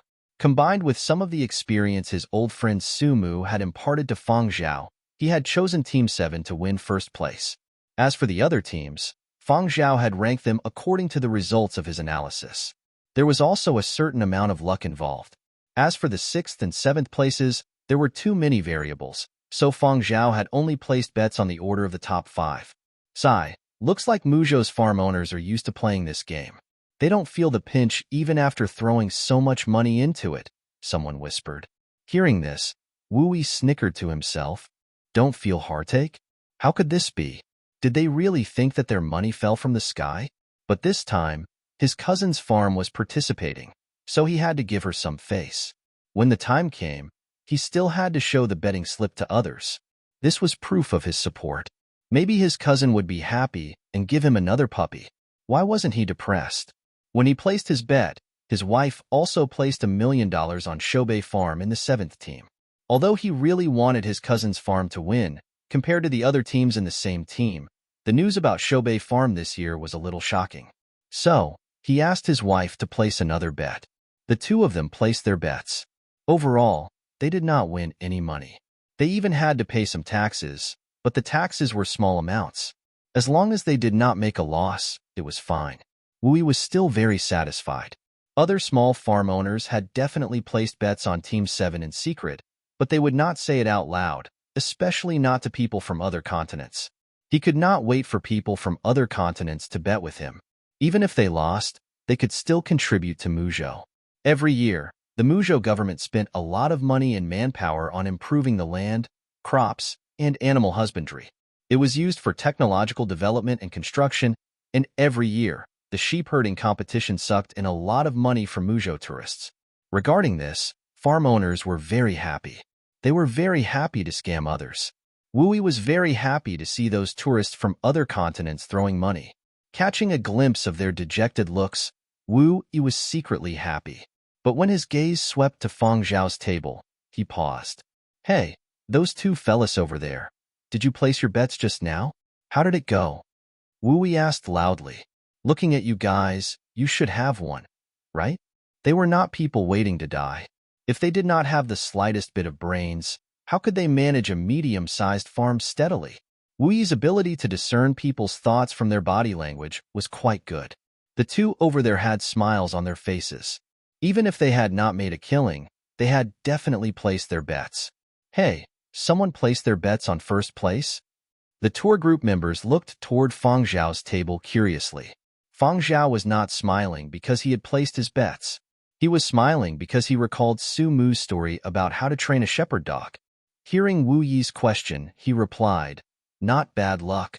He really placed his bets on Team 7? A small farm owner asked in astonishment. He knew that even before the competition, many people from Muzhou thought highly of Team 3. It was just that they had heard some rumors and had other plans. If this was the case for the locals, how did the foreigners manage to pick the 7th team? Furthermore, in previous competitions, Team 7's results had not been much. Today, it was because they had changed dogs that they had suddenly become so ferocious. Foreigners placing bets on Shobei Farm was indeed very rare. Looking at that dog, I think it's not bad. Feng Zhao raised his chin toward the big screen. On the screen was a replay of Team 7's appearance, focusing on analyzing the lead dog, Gold Colt. Not just that, Wui suddenly said. Since you could tell that Team 7 had a chance of winning, then you definitely did not just place your bets on first place. You also placed bets on the others? You placed bets on second and third place, right? Friend, let us broaden our horizons. Which ones did you place your bets on? As he spoke, Wui got up and walked over. He sat across the table from Feng Zhao, a warm smile on his face. Top 5, Feng Zhao replied.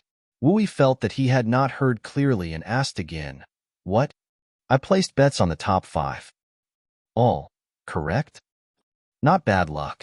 Wui was stunned for a moment, then his face broke into a big smile. Haha, impressive, impressive. Let's be friends. Is this your first time in Muzhou? If you have any questions, you can ask me. It's been a few years since I've seen someone who has guessed 5 bets, and it's on my farm. Haha, that's a good thing. Wui gestured for the workers to bring out the food. He had to have a good chat with someone. Top 5? Does he mean that he placed bets on the exact ranking of the top 5? The tour group that was eavesdropping was flabbergasted. After all, one wrong bet was a failure. Only by accurately guessing the top 5 bets would it be considered a success. Wait, let me see how much the bonus for placing a bet on the top 5 bets is. 100 times. How many bets did that kid place? I don't know. Should we go ask? Hey, he won't say how many bets he placed. It's a waste of time to ask, an older man said with a tone of experience. Just as he finished speaking, he heard Wui ask the same question. How many bets did he place? Wui asked, 20,000. Feng Zhao replied. Wui. The small farm owners that had gathered over. The tour group members. An 8 or 9-year-old child from the tour group did the math and whispered to his father, that brother said he placed 20,000 bets, and each bet is $5. That means that brother placed a bet of $100,000. If he guessed the top 5 correctly, he would get a 100-fold bonus. Is that 10 million? The kid's father forced a smile. Yes. He had placed 10,000 bets on Team 3 behind his wife's back. He had wanted to show off to his wife and children after winning and buy more things, but now he had better shut up. Forgive my poor eyesight, I didn't notice. I heard that you are a friend from Yinzhou? A few small farm owners smiled warmly. In some places, people made friends through literature. In others, they made friends through alcohol. In Muzhou, it was probably through sheep herding. When it came to other topics, such as farming and management, although they would say a few words, they were reserved. No matter how much you said, who knew if you were bragging? They also couldn't follow the tourists to verify the authenticity. Without seeing it with their own eyes, the credibility would be reduced. But the sheep herding competition was different. Watching the competition together was just a preliminary interaction. If you were in the right order of the competition, the farm owners would be more than willing to talk to you about life. They would think that you were very capable and a good person. So when they found out that Feng Zhao had not only placed first in the competition, but also in the top 5, their attitudes toward Feng Zhao changed immediately. They saw him as someone with similar interests.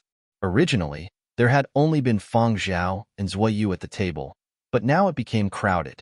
A few small farm owners couldn't find chairs and pulled over from neighboring tables to squeeze in. The center of the viewing hall shifted from the central area to the table in the corner. Placing in the top 5 isn't easy. 3rd and 4th place should be about the same. I'd believe you if you said it was luck, but if you said it was all luck, that would be a joke. Friend, you have a shepherd dog, right? Wu Yi asked. Never had one, Feng Zhao replied. The farm owners expressed their disbelief. If he really didn't understand shepherd dogs, how could he have so accurately judged the rankings? Luck? Even if luck played a role, it was definitely not a big factor. You definitely have a shepherd dog, and not just one. A small farm owner beside him chimed in. I really don't have one. I do have a dog, but I only have one. I picked it up, and it's not a shepherd dog. It's not big, Feng Zhao replied seriously. Zhuo Yu wanted to laugh when he imagined that curly-haired little dog charging into the farm and barking at the flock of sheep, but the flock of sheep calmly grazing on the grass. After that, Wu Yi invited Feng Zhao to have dinner with his family. In Muzhou, a farm owner inviting a family member for dinner was a sign of respect and recognition. Wu Yi did not care about the other people in the tour group. To him, they did not have a common language. They could go wherever they wanted. Feng Zhao asked Wu Yi about Muzhou's history. The information he had obtained from the internet was different from what he had learned from Muzhou locals. Wu Yi said a lot, mentioning everything that was not available on the internet. When he heard Feng Zhao ask about the Su family, Wu Yi felt that Feng Zhao might be trying to get in touch with the Su family. Right now, Muzhou is still the Su family's Muzhou. The sheep herding competition is also organized by them. If you want to find the Su family to discuss business, I'm afraid it will be hard to find them. If you want to bet on the sheep herding competition, listen to my advice. Don't be too ostentatious. Just earn enough. You have good foresight. It's not that the Su family will do anything, but it will be troublesome. Wu Yi had only said so much because he had seen Feng Zhao betting so much money in one go, and he had been so accurate. He was a decent person, and he was not weak. In Muzhou, the Su family accounts for 70% of the people who correctly guessed the top 5 and the entire rankings. If you had not said you had nothing to do with the Su family, I would have thought you were some illegitimate child of the Su family. Old grudges between rich families are hard to explain.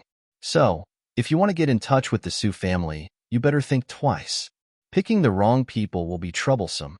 Wu Yi only dared to say this in front of Feng Zhao.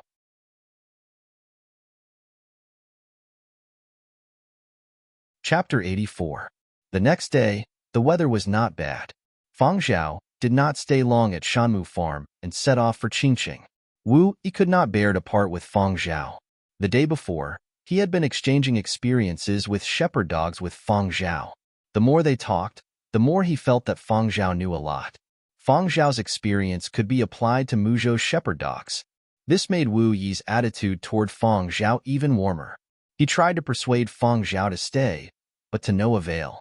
Before Feng Zhao set off, he personally sent him off. When you have time, bring your little curly hair over to play. Let's have a friendly competition. My farm can't compare to those big farms that can host official competitions, but we still have grassland to play on. Don't you believe me? Dogs have a very strong learning ability. Even if they don't know how to graze, they can learn after running around with my dogs. If you guys come again in the future, I won't charge you for staying. Just give me a heads up. If you need any produce, you can let me know. I'll leave some for you. As Wu Yi spoke, he directed the people to carry the bags of various agricultural products onto the flying transport.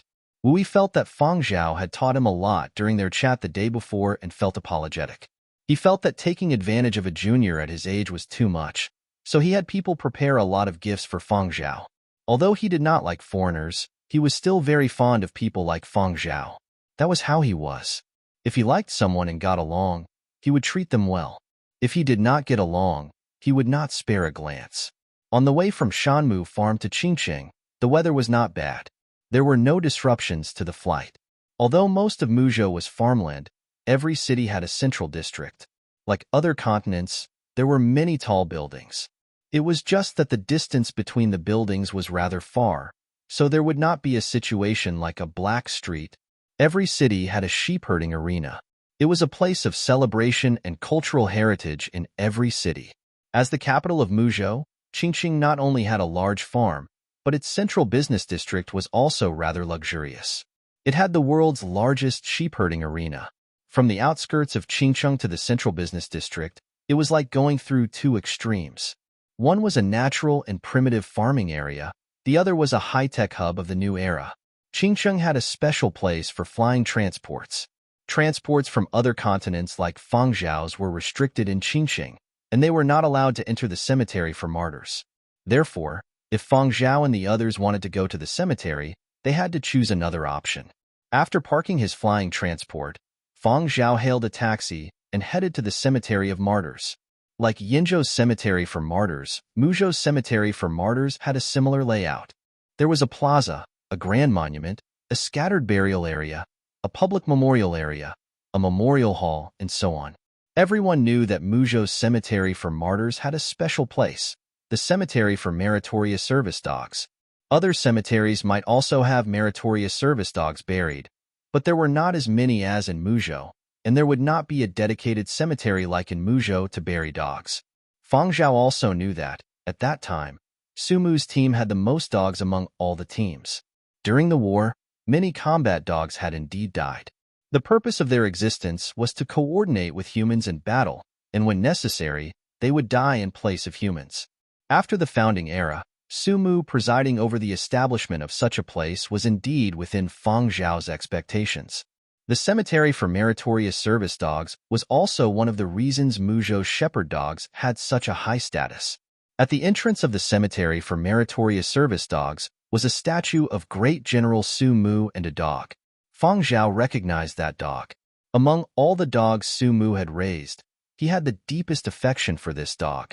Before Feng Zhao had passed away in his previous life, this dog had fought alongside Su Mu in Muzhou.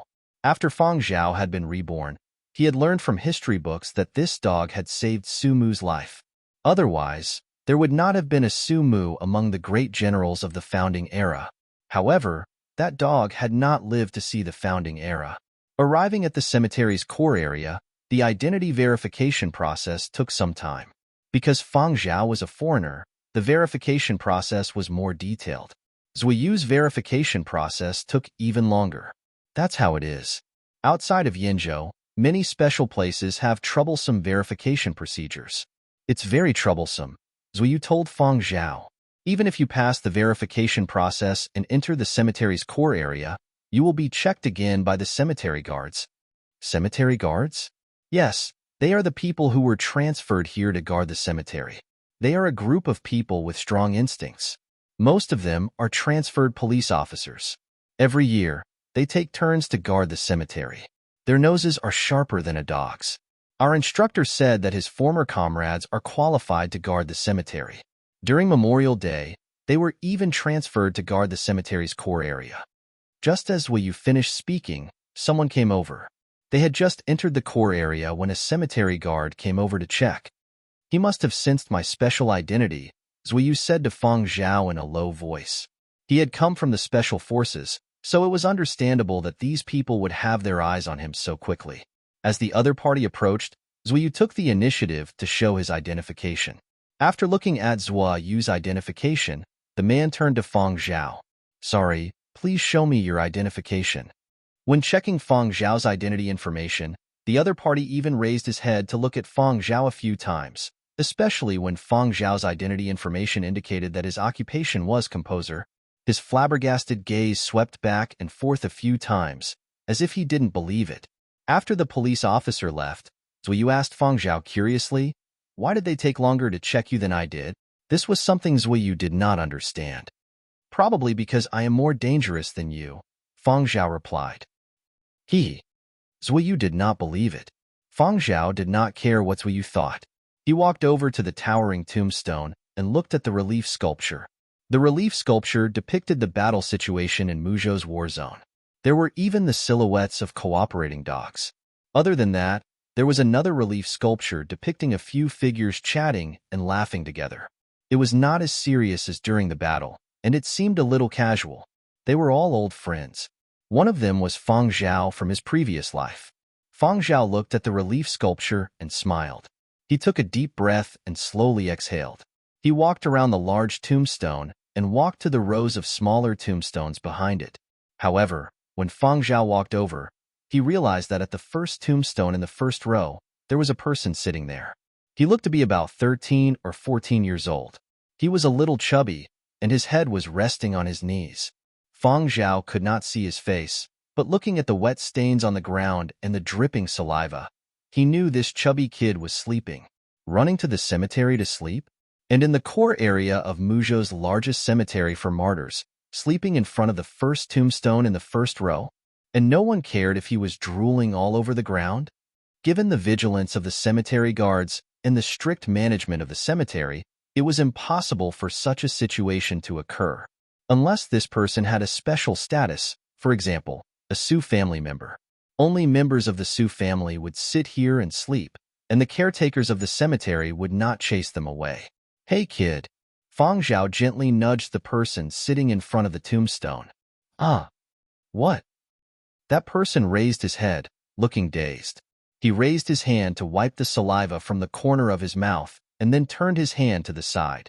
Just as he was about to touch the tombstone, he quivered and retracted his hand as if he had been electrocuted. He wiped his hand on his clothes and turned his head to look at the tombstone. Seeing that there was no saliva on it, he let out a sigh of relief. When he saw the kid's face, Feng Zhao knew who he was. Su Ho, a member of the Su family. Recently, there had been a lot of news about his family. Feng Zhao had seen it when he was looking up the news. Su Ho also had an older brother and two younger sisters. According to their birth order, they were named Wang, Ho, General, and Xiang. However, Su Ho's father had many lovers and had many children. There was quite a bit of competition in this generation. Su Ho's older brother, Su Wang, was obsessed with the Academy of Agricultural Sciences. His two younger sisters were still young, and Su Ho only knew how to eat. Recently, many people in Muzhou had been paying attention to the fact that Su Ho's father would choose among his many children to give away a farm first. He had even set up a bet. There were many people in the Su family, and Su Ho's father could be considered one of the more capable ones. Recently, the Su family had been in the news. The media had reported that Su Ho's father had revealed during a cocktail party that he would give away a farm to his children. As for who it would be given to, he had not said. Muzhou people loved to listen to gossip, especially gossip about Muzhou's wealthy Su family. Whenever there was news about the Su family, they would pay attention to this area. Su Ho was probably one of the reasons for the strict security checks when entering the core district. Although Memorial Day had passed and the cemetery had started to become deserted, the core district should not have so few people. Waking up from his daze, the chubby boy wiped his saliva and looked at Feng Zhao and Zuiyu warily. "Who are you?" After asking, he turned his head and scanned his surroundings. When he saw the cemetery guards in police uniforms not far away, the chubby boy heaved a sigh of relief. "We are here to pay our respects," Fang Zhao looked at the injury on the chubby boy's forehead. This injury is from a knock, right? Don't you want to go to the hospital?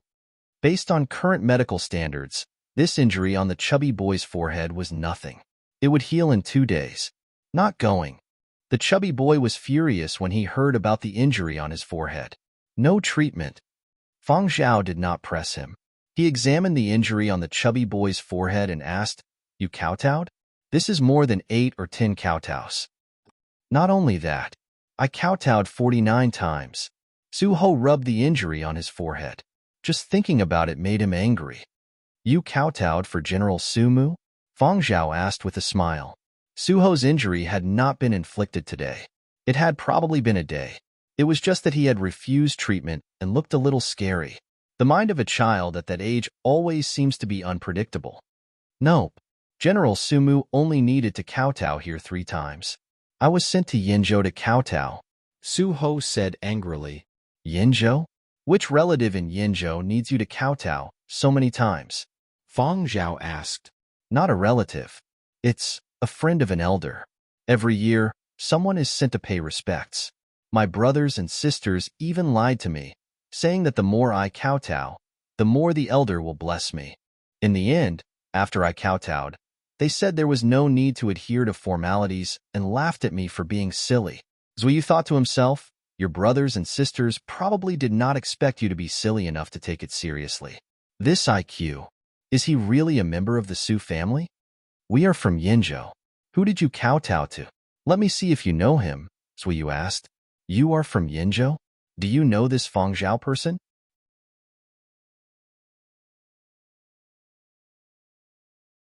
Chapter 85. Zuyu knew the chubby kid was not talking about his boss. Given his boss's age and status, how could the Su family send people to pay their respects every year? This chubby kid was still being secretive. Anyone with a brain could guess his background from what he had just said. And the Fang Zhao that the Su family sent people to pay their respects every year was most likely the one buried in Yinzhou's cemetery for martyrs. "You mean the one in the cemetery for martyrs?" When Zuyu asked Su Ho, he glanced at Fang Zhao beside him. He really wanted to know how these people who shared the same name and surname as martyrs felt when they discussed the martyrs with others. Fang Zhao had a smile on his face and did not say anything. He just listened to Zuyu and Su Ho's conversation. "Yes, that's him. Do you know what kind of person he was?" Su Ho asked curiously. He had only looked up Fang Zhao online when he had been sent to Yinzhou. There were too many people with the same name, but there was only one person with the same status as a Yinzhou martyr. Unfortunately, there was too little information online, and his understanding was incomplete. He had only heard from his siblings that this person was good friends with the Su family's Su Mu. His gravestone in Yinzhou was second only to Yinzhou's Jianzhou Great General Wu Yan. "Oh, him. I know him. We used to talk about him in history class in school." Zuyu scanned the surroundings and did not discover any danger. Not far away, a few policemen guarding the graveyard were watching them vigilantly, which made Zuyu feel more at ease telling the story. Because the graveyard guards were watching this side, if there was any potential danger, the graveyard guards would definitely detect it in advance. As long as they moved, Zuyu would be able to react in time to protect Fang Zhao and evacuate. Actually, Zuyu had mostly learned about the Yinzhou martyr Fang Zhao from secondary school textbooks. He had also heard a little about him from other people, so he did not know much. However, he could still put on a show in front of Su Ho. All the stories that people knew seemed to be good, praising the glorious achievements of the martyrs. Zuyu vividly recounted the stories in Yinzhou's history books. Su Ho, who was sitting in front of the gravestone, was startled. Fang Zhao stood to the side and listened quietly. These stories were a little unfamiliar, and the traces of artistry were too strong. However, this was not the first time Fang Zhao had experienced this sort of thing.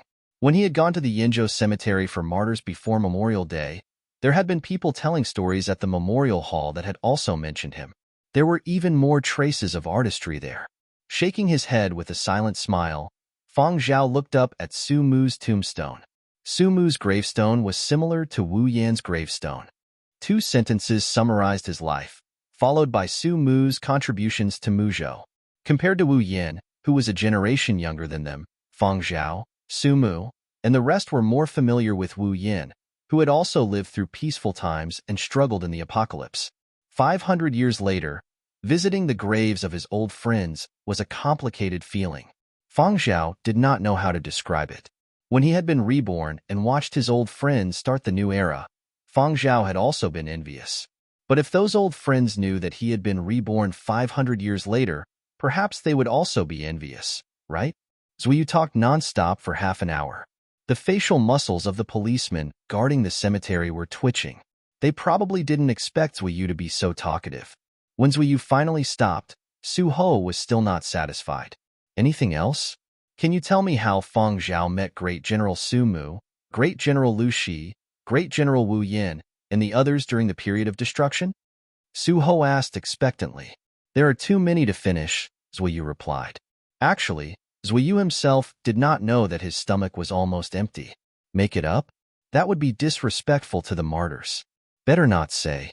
In any case, you just need to remember that the people buried in the cemetery of martyrs in each continent, whether famous or not, are all worthy of respect and admiration, especially those whose tombstones are closer to the front.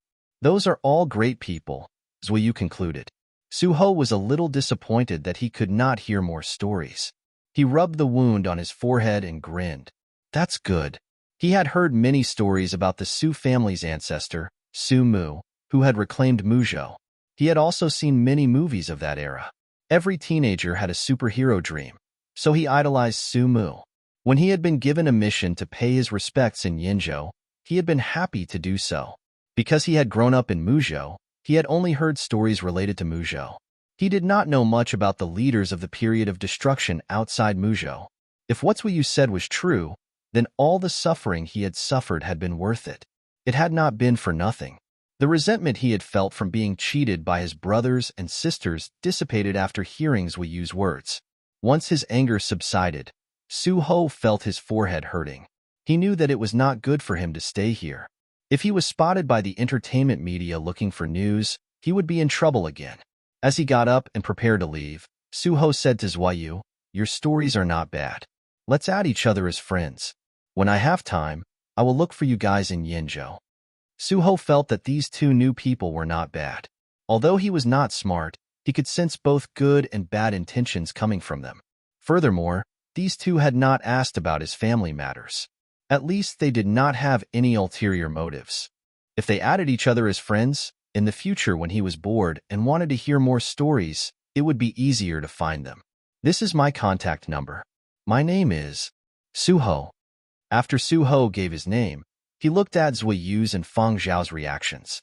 I know. Your photo can be found in entertainment magazines. Don't run around. It's best if you have a bodyguard. I have seen many cases of rich kids like you running around and getting kidnapped, Zuyu said as he added Su Ho as a friend. What's your name? Add me too. Su Ho looked at the other person besides Zuyu. I'm Fang Zhao. Su Ho. Su Ho walked a few steps toward the exit in a daze before turning back to look at Fang Zhao. Fang Zhao. Zuyu explained, this is my boss, Fang Zhao. He has the same name as the martyr Fang Zhao that you kowtowed to. Oh. Su Ho scratched the short hair on his head, feeling a little awkward. He knew that there were many people with the same name as martyrs, but it felt a little awkward to bump into one under these circumstances. You mentioned earlier that people from other continents send people over to pay their respects every year? Fang Zhao asked. When Zuyu had been telling the story, Su Ho had mentioned this, but he had not said much. Zuyu had not noticed anything special about it. Every year, when people from other continents visited Yinzhou's cemetery for martyrs, they would also pay their respects to the martyrs. This was very common. Did I mention it? Su Ho scratched his head and thought for a bit. Oh yes. Actually, I'm not too sure. I only heard that our Su family sends people over every year to pay our respects. There are people from other continents who do the same. The timing might not be the same, but most of them come a month before or after Memorial Day. I'm not sure who they are. When I went over yesterday, I even met people from Shizhou. Fang Zhao laughed and did not ask further. He said to Su Ho, hurry up and go back. Those people should be looking for you. Hurry up and treat the wound on your forehead. No matter how angry you are, don't make things difficult for yourself. If a head injury is not treated in time, you will become stupid. Zuoyu, who was beside him, thought, "Boss, do you know that you are lying to a kid?"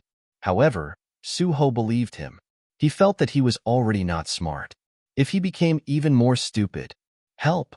Suho spread his thick legs and ran toward a group of people who had just entered the core area of the cemetery. The group of people thought that Feng Zhao and Zuoyu were going to kidnap Suho, and some of them even pulled out their guns. However, very quickly, the leader of the group had a twisted expression on his face. Probably after listening to Suho's story, he realized that it was completely different from what he had imagined. He indicated for the people in the team to put away their guns. Then he gave Feng Zhao and Zuoyu a courteous smile and nodded. Following that, the group of people surrounded Suho and left. Outside the core area of the cemetery, a faint sound of scolding could be heard. It was not scolding Suho. It was probably some media from outside the core area looking for news, or some onlookers who had surrounded the area to watch the commotion. Young master of a wealthy family, Zuoyu sighed. Following that, he felt a little happy. My luck this time is not bad to have met a young master of a wealthy family. Speaking of wealthy families, the families of those founding era generals are all globally recognized as wealthy families. Boss, how good would it be if you were the descendant of the founding era's great figures? Feng Zhao only smiled and did not say a word. He stood quietly in front of Su Mu's tombstone for a while before moving on to the next tombstone, just like he had at Yinzhou's cemetery for martyrs. This was not Feng Zhao's main battlefield, but there were some names that Feng Zhao was familiar with. Even if he was not, he still had some impression of them. There was no Feng Zhao grave here, but there were still people who remembered him. It had been 500 years, and they were still able to send people over to pay their respects. Even if it was just a formality and they had the mentality of completing a mission, Feng Zhao would not say anything bad about them. Even for people who were related by blood, their feelings would fade over time. Not to mention, who knew how many generations they were separated by and who had no blood relations at all. It was indeed rare to see someone like Suho who kowtowed dozens of times in one go. After walking out of the cemetery area, Feng Zhao came directly to the plaza in front of the large tombstone. Standing in the plaza, he could see the front of the magnificent monument in the core area. As Memorial Day had passed for some time, there were not many people here. Memorial Day was over, and people were going to work or school. The media that had come because of Suho had also followed Suho's departure and did not linger here. People in twos and threes, probably paying their respects to someone, walked quietly in the plaza. Without the hustle and bustle of Memorial Day, the plaza seemed very spacious and empty. Occasionally, other sounds could be heard. A gust of wind blew the fallen leaves and grass from the trees, making a rustling sound on the stone floor of the plaza. This was the most common state of the cemetery. Feng Zhao's footsteps became slower and slower. He tilted his head slightly, as if trying to discern something. What's wrong? Zuoyu thought Feng Zhao had discovered something strange and became alert, but after looking around, he did not find anything suspicious. Listen, Feng Zhao said. What? Zuoyu still did not understand. Listen to the sound. Zuoyu listened carefully, but still did not find anything noteworthy. Boss, what sound do you hear? The sound of the tombstones. Zuoyu. Zuoyu scratched the goosebumps on his arms and asked, Do the tombstones make sounds? Yes.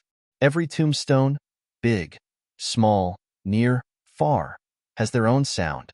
There are also trees, people, and the plaza, the stone slabs, and so on. The entire cemetery has its own sound. Feng Zhao stopped in his tracks, closed his eyes, and listened attentively. The fingers of the hand hanging by his side moved. Zuoyu. My boss is crazy. A gust of wind blew past. The weather was clearly warmer today, and the wind was gentle and warm, but Zuoyu shivered. His back was drenched in cold sweat, and his hair stood on end.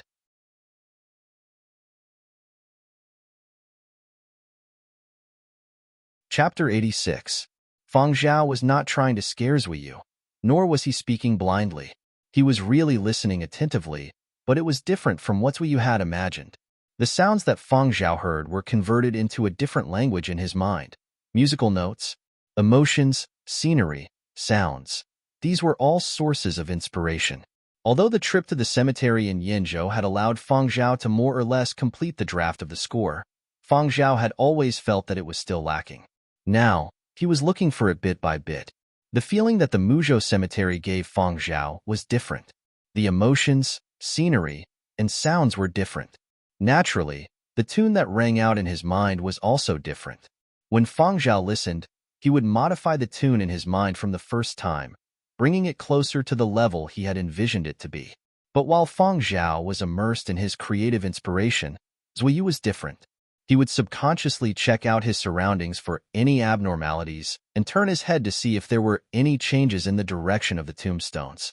This was the first time he had doubts about accepting this assistant assignment. Perhaps he was simply not suited for this profession. Or perhaps, after following Feng Zhao for too long, he had also become a lunatic. Every time Feng Zhao went somewhere, he would stop and listen. Sometimes he would listen for a longer time, other times he would stop for a shorter time. When they finally left Muzhou, Zuiyu heaved a sigh of relief. He thought to himself, I have finally left a place like the cemetery. But when he thought about visiting the cemeteries of other continents, Zuiyu's heart sank. Just as Zuiyu had expected, they went to the other continents. They all headed straight for the cemetery of martyrs of that continent. Sometimes, when it was too late or the weather suddenly changed, they would stop to rest. Because the objective was clear, even if there were a few delays along the way, it did not take much time. Shizhou, Tongzhou, Jizhou, Lazhou, Azhou, Rongzhou, Mazhou, Jinzhou, Laizhou, and Huangzhou. Every continent was the same. Zuiyu repeated the same experience 10 times, so much so that when he saw Feng Zhao comprehend the mysteries of the cemetery's sounds, he could still calmly enjoy the scenery. On February 25th, Feng Zhao and Zuiyu returned to Yinzhou. When Feng Zhao walked into the virtual projects department on the 50th floor, Zuwan and the others were there, carefully observing Feng Zhao's expression. They were worried that Feng Zhao would be angry over the online vote. Over in Yinzhou, Polar Light was still in third place in the online voting for the Battle of the Century endorsement. He was only 300 votes away from Miyu, who was in first place. Among the thousands of votes cast, this was a negligible gap. But if one were to argue about it, a difference of one vote was still a loss. A loss was a loss, and there was no denying it. The voting results were still online. The results were still online. They could get support from Lai Zhou, but the other two parties would not sit still and do nothing. Therefore, Zuwan and the others were worried that Feng Zhao would be upset about losing the vote. If Zhao was he, Feng would not to Zhao. By Feng. Of course, Feng Zhao knew the results of the voting, but he did not express anything because of the results. Firstly, this was a poll conducted by an online media outlet and not an official one by Fiery Bird. It could only be considered a disguised survey and could not confirm who the spokesperson was. Second, operations and publicity were handled by the relevant personnel of Silver Wing. Feng Zhao was only responsible for accomplishing what he needed to do. The rest would naturally be handled by Silver Wing personnel. If there's nothing important, don't disturb me. Feng Zhao walked into his office. Looking at the closed door, Zheng Huang said, Big Zhao is going to go into seclusion again? Looks like we've gained a lot this time. The harvest is not small. Zuiyu pointed to the pile of Muzhou specialties that had been placed to the side. These are all here. It's free. Zuiyu gave a simple recap of his experiences, emphasizing Feng Zhao's strange behavior at the cemetery. Zuwan patted his shoulder sympathetically. You'll get used to it. You just have to know that the mind of an artist is not something ordinary people can understand. Anyway, I still haven't understood it. Feng Zhao did not know what the people outside were saying about him, and he did not have the time or interest to care. He was sorting out his gains from this trip. He opened the video left behind by Fiery Bird's sound effects team's deputy head, Yu Chuan, and made some changes to the music score that had been revised many times.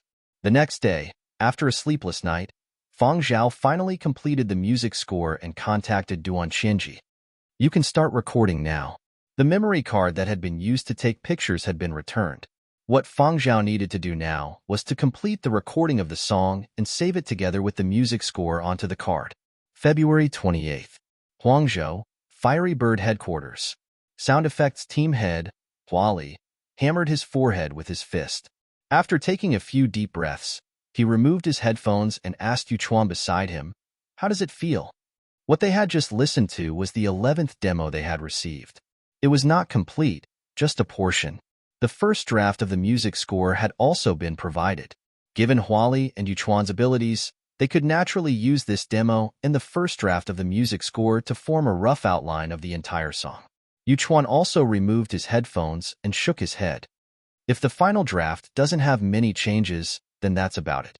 But just taking out this song and listening to it, it sounds fine. But when paired with the video, it still feels a little lacking. Huali let out a long sigh. After some thought, he asked, "Is there still no news from the other 8 invited masters?" 7 masters have already replied. 2 masters will send over the demo and the first draft of the music score on their cards before tonight. The other 5 masters have expressed their helplessness and said they will return the empty cards and projectors. What about the last one? Huali asked. He had asked Yuchuan to send out 19 invitations. So far, only 18 had received definite replies. Where was the last one? The last one is Feng Zhao. No news yet, Yuchuan said. Feng Zhao? That kid in his 20s who graduated less than a year ago? Huali had an impression of Feng Zhao. Among a bunch of great masters, the appearance of such a young man left a deep impression. And now, Huali listened to the 4 movements of the 100-year period of destruction every day. The last time we went to invite him, he did indeed personally agree, but there has been no news yet, Yuchuan said. Let's wait a little longer. Just as Huali finished speaking, he heard a notification from Yuchuan. Yuchuan exclaimed. Feng Zhao replied that the recording went smoothly. The complete piece has been recorded and stored on the card. The final draft of the music score has also been stored. He has already contacted our people at the Yinzhou branch. It should be sent over to Huangzhou soon. The complete piece? This was the main point that Huali was paying attention to. After pondering for a moment, he said, "Ask the Yinzhou branch who is in charge of transporting the memory card. Get them to use an encrypted channel to send over the contents stored on the card." Yuchuan was also curious. He found someone at the Yinzhou branch and got them to send over the contents of the card. Let's listen. Huali put on his headphones again. Yuchuan also put on his headphones and tapped to play the music file. Initially, the two of them did not have much expression, but when the song reached 20 seconds, their expressions changed and their expressions became rather serious. After a minute, the two of them took a deep breath at the same time. When it reached a minute and a half, Huali pressed pause and removed his headphones. Let's go to the sound effects studio. Yuchuan had the same intention. The two of them rushed into the sound effects studio and opened the opening animation. At the same time, they played the music file. Outside the sound effects studio, the other members of the sound effects team watched as the team leader and deputy team leader rushed in. They were guessing what had happened. Thinking back to the recent discussion of the soundtrack for the opening animation, it was likely that some great master had sent over a new piece. It seemed to have satisfied the two team leaders. Thus, the focus of the sound effects team's discussion ranged from why the two team leaders were in such a hurry to which great master had sent the piece over. Inside the sound effects studio, this room was equipped with Fiery Bird's top-notch sound and video equipment. The team leader and deputy team leader watched the opening animation and listened to the music over and over again. After playing it for the 5th time, Huali decided, That's it. Aren't you going to consider the other songs?" Yuchuan asked. He had the same thought as Huali, but the others had not sent over their final drafts. Were they going to finalize it now? Wasn't it too early? No need. That's it. Huali also knew that the others had not sent over their final drafts. 2 of them had not even sent over their demos and first drafts. But Huali had dealt with these people for many years and knew their style. There would not be too many surprises. I don't know how people in the music industry will evaluate it, but from the perspective of a game sound effects team leader, I think it is just right. It is most suitable for this opening animation. A perfect match, Huali said. Composing, arranging, mixing, conducting, and Polar Light's virtual project producer. Huali looked at Feng Zhao's personal information. At the start, he had also been shocked by this information. At first, he had not dared to believe it, but now he had no doubts. Just like a saying he had once heard, There is a type of person in this world called an omnipotent lunatic.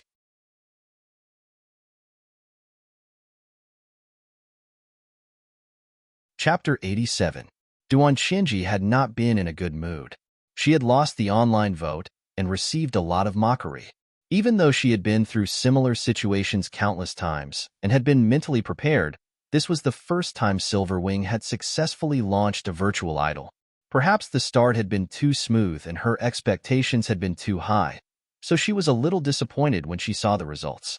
But then again, even if she had lost the vote, the margin was not that big. Firybird might have chosen someone else in the end. Thinking of this, Duan Xinji started to look forward to Fang Zhao's progress. As she was thinking, she received a call from her assistant. What? Chosen? That fast? Duan Xinji listened to her assistant's report and found it hard to believe. Fang Zhao had just sent out the card yesterday, and now they had confirmed it?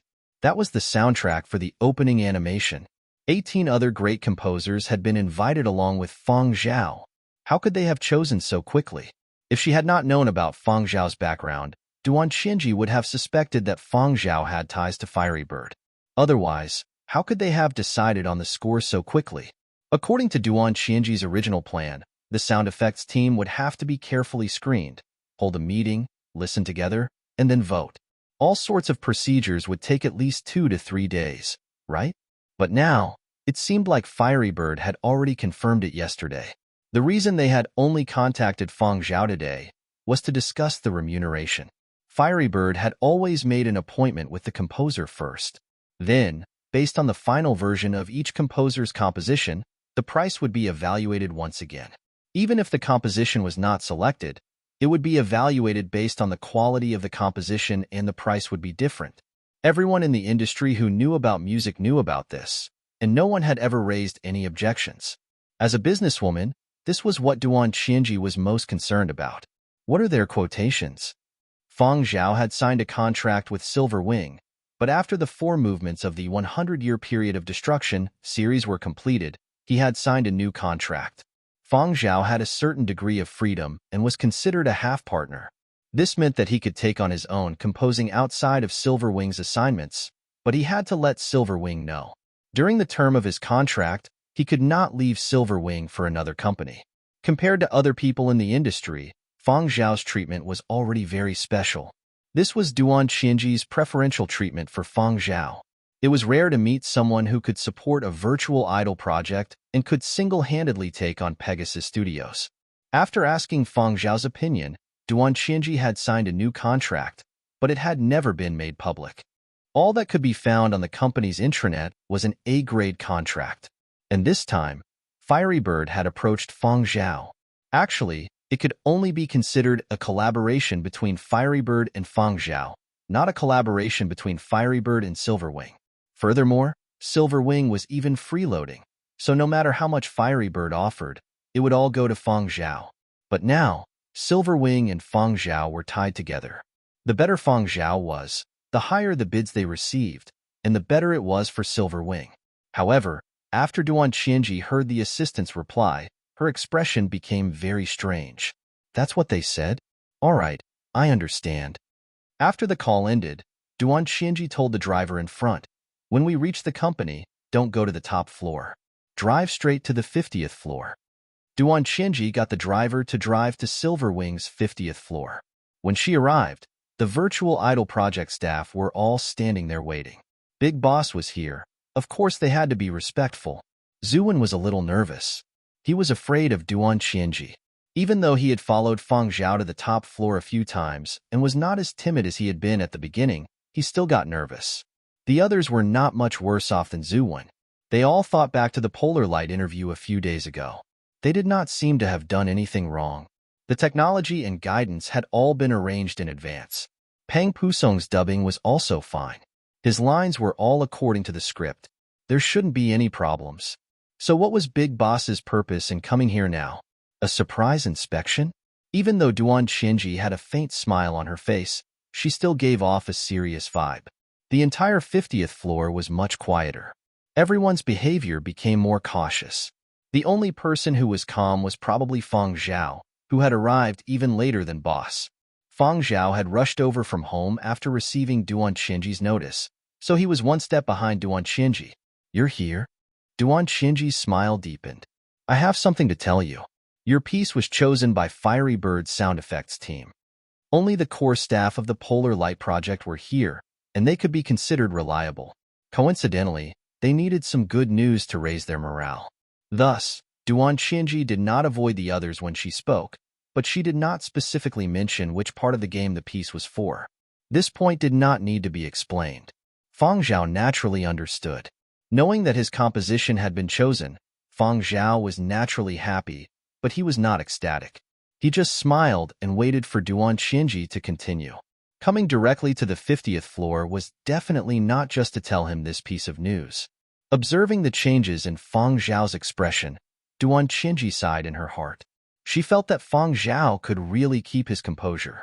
The head of the sound effects team, Huali, mentioned the matter of remuneration. "You also know that the piece that was chosen will surely be higher than the others." However, they did not directly quote a price. Instead, they suggested an option. At this point, Duan Qinji paused before continuing. They asked if you would choose money or Fiery Bird's once-in-a-decade, limited edition game console. For most people, this was simply a freebie question. If not money, could it be that they would choose the game console? Any normal person would choose the former without any hesitation, right? If it had been a small sum, they might have hesitated, but the sum involved was too large. Li Zhou had already spent 10 million for a month's exclusive rights to use the movement. Fiery Bird would surely not be stingy. After all, everyone in the world knew that Fiery Bird carried the golden glow. However, when Duan Qinji raised this question, Zhu Wan and the other tech geeks perked up their ears. Although this had nothing to do with them, they still wondered in their hearts, if it were them, how would they choose? This question was really too difficult. Money? Ordinary citizens like them naturally liked it. Even with the success of the Polar Light Project and the rise of the Virtual Projects Department, who would complain about having too much money? However, the other option was a game console manufactured by Fiery Bird. A once-in-a-decade, the latest, limited edition game console. No one knew how many would be produced globally, but it would not be too many. Tech geeks like them had long heard that Fiery Bird's limited edition game console this year would definitely have a huge technological breakthrough compared to 10 years ago. It was said that it was developed in collaboration with the military's technical department. A bunch of people had been eagerly awaiting it. Zhuan had never imagined that such a thing would actually happen to him. This was really too much of a dilemma. What should he choose? While Zhuan and the others were still immersed in their own thoughts, Fang Zhao had already given his answer. Game console. Hearing this answer, Duan Qinji revealed a helpless expression. She felt that she could not keep up with the times. She really could not understand the thinking of these young people. During the production of the 100-Year Period of Destruction series, Fang Zhao had applied for a game console. Later on, when Duan Qinji had looked for Fang Zhao, she had found him playing games in the gaming room. When she heard the assistant mention Fiery Bird's choice, Duan Qinji had a premonition that Fang Zhao was going to be willful. "Are you sure?" Duan Qinji asked. Yes. "Then give Yuchuan a reply yourself. He is still waiting to hear from you." The one who had contacted Duan Qinji was the head of the sound effects team, Huali. Why hadn't he contacted Fang Zhao directly? Because Fang Zhao had been sleeping at home, his communication settings had been set to only alert people he was following. Yuchuan was not on the list of people he was following, so the call had been muted and could not be answered. After chatting with Fang Zhao for a while, Duan Qinji left. "Boss, Fiery Bird's game console." Zhu Wen's eyes shone with intense envy. "When will the game console arrive? Can I touch it a few more times? Can I take a picture with it? I want to show off to others." The limited editions are all the best in terms of technology. It's hard to estimate its value. I feel that, boss. This choice of yours is definitely worth it. Even if you suffer a financial loss, you will still be able to enjoy it spiritually. Rodney was also full of envy. Fang Zhao sent Yuchuan a message, and Yuchuan immediately replied, "The game console will be delivered between the end of August and the beginning of September. The exact time has yet to be determined. The console is currently undergoing testing. When the time comes, we will contact you first." choosing it was worth it. Even if you want to resell it, you won't suffer a loss. Actually, Feng Zhao was not as conflicted as others thought he was. For someone like him who had experienced the end of days, as long as he had enough money, it was fine. Of course, nobody would complain about having too much, but in comparison, Feng Zhao's curiosity about the game console of the new era was even more intense. He liked to experience new things from the new era that he had never touched before. At the same time, he was looking forward to Battle of the Century. The hardware was also a necessity. Playing games with good equipment was even more enjoyable. That afternoon, Silver Wing released news that Feng Zhao's composition had been chosen by Fiery Bird. Similarly, they did not reveal where it would appear in the game, but just this news alone was enough to quell some of the doubtful voices. Was it really chosen? Who knows? In any case, only Silver Wing can say whether it was chosen or not. No one can prove it. Are you sure it's not a self-made play by Silver Wing? I don't think it's a scam, but there are too many songs involved in the game. Maybe it's just a sound effect that doesn't have much of a presence in the game. Who cares so much? It's just a composer, not some big-shot celebrity. Amidst the many discussions, Silver Wing released another video. It was a video of a few important people in charge of Fiery Bird's production team being interviewed that morning. Silver Wing released a video of the head of the sound effects team, Huali, being asked about the soundtrack.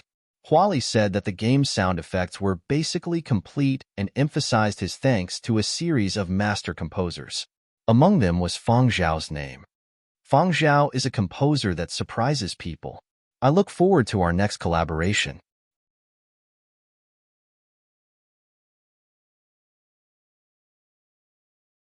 Chapter 88. The interview with a few core employees of Fiery Bird was broadcasted live around the world. Everyone who paid attention could see it, and the name Feng Zhao also became known to many people. However, not everyone would pay attention to it or investigate it.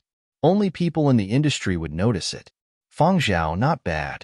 Ming Tsang was the first to contact Feng Zhao when he saw the interview.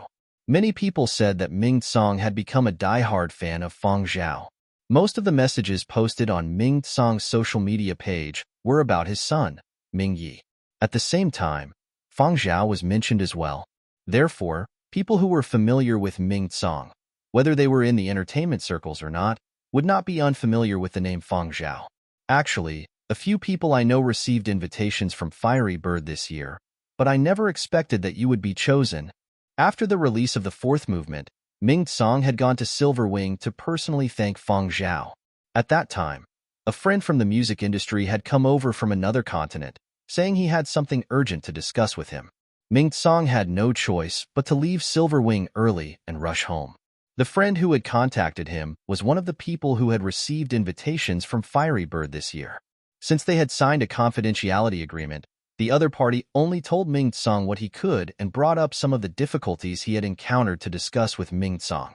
Even if Ming Tsang did not know exactly which scene of the animation was about or what the specific scenes were, he knew how difficult it was to compose a soundtrack.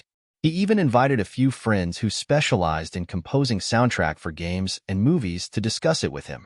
In the end, these extremely influential people in the industry could not even compare to a youngster. The invitations this year had all been for the soundtrack of a particular scene in the game. Since one had been chosen, the others could not be used. When he heard the news, Ming Tsang was overcome with emotion. At the same time, he felt a sense of pride. Look, this is our Yinzhou kid, and he's still young.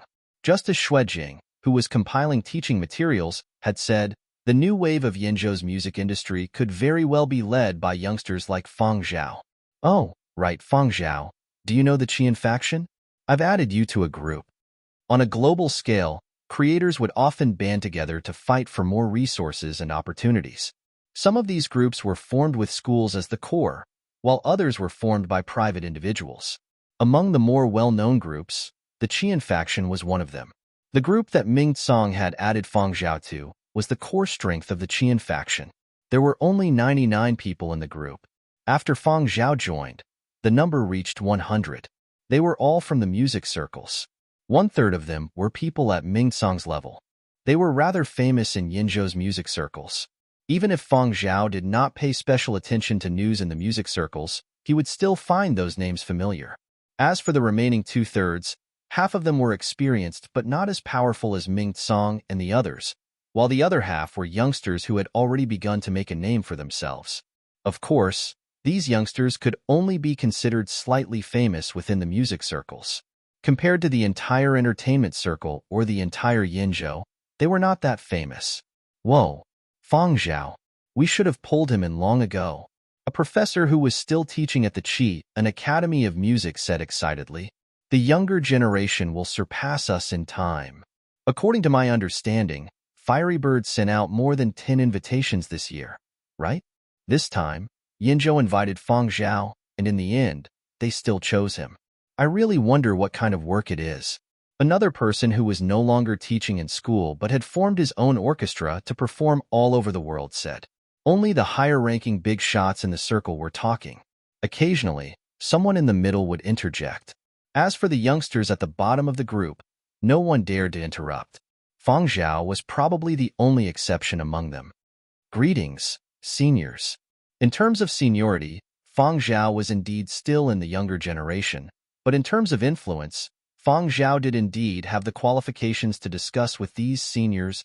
Not convinced? If you're not convinced, you can also get an invitation card from Fiery Bird to prove yourself. Or, if you're taking the pop music route, put up the sales volume to slap your face. Can't produce it? If you can't produce it, then shut up. Only by relying on ability could one speak. This was a rule in many industries. Even if you had the seniority, if you did not have the ability, you would still stand at the back, just like those people in the middle of the group. I wonder how much Fiery Bird is offering this time. Feng Zhao, is it convenient for you to divulge it? Someone asked. I'm also curious. Sigh, I've already interacted with quite a few game publishers and even recommended a few of my students, but until now, there really hasn't been a game publisher like Fiery Bird, so forthright. If there were any good composing assignments, teachers would give the opportunity to their prize students. For example, if a film production company or a game production company approached those great masters and invited them to produce music for the film or game, but for various reasons, the great masters were unable to compose personally or independently. Thus, they would recommend their own students and gradually push these students to the stage. This was also what many new era graduates had experienced. However, this kind of situation clearly did not apply to Feng Zhao. Teacher? He simply did not need the help of a teacher to recommend him because he had already made a name for himself. With 4 epic movements and the personal approval of Fiery Bird's sound effects team leader, why would he need a referral? Perhaps there would already be people looking for him, right?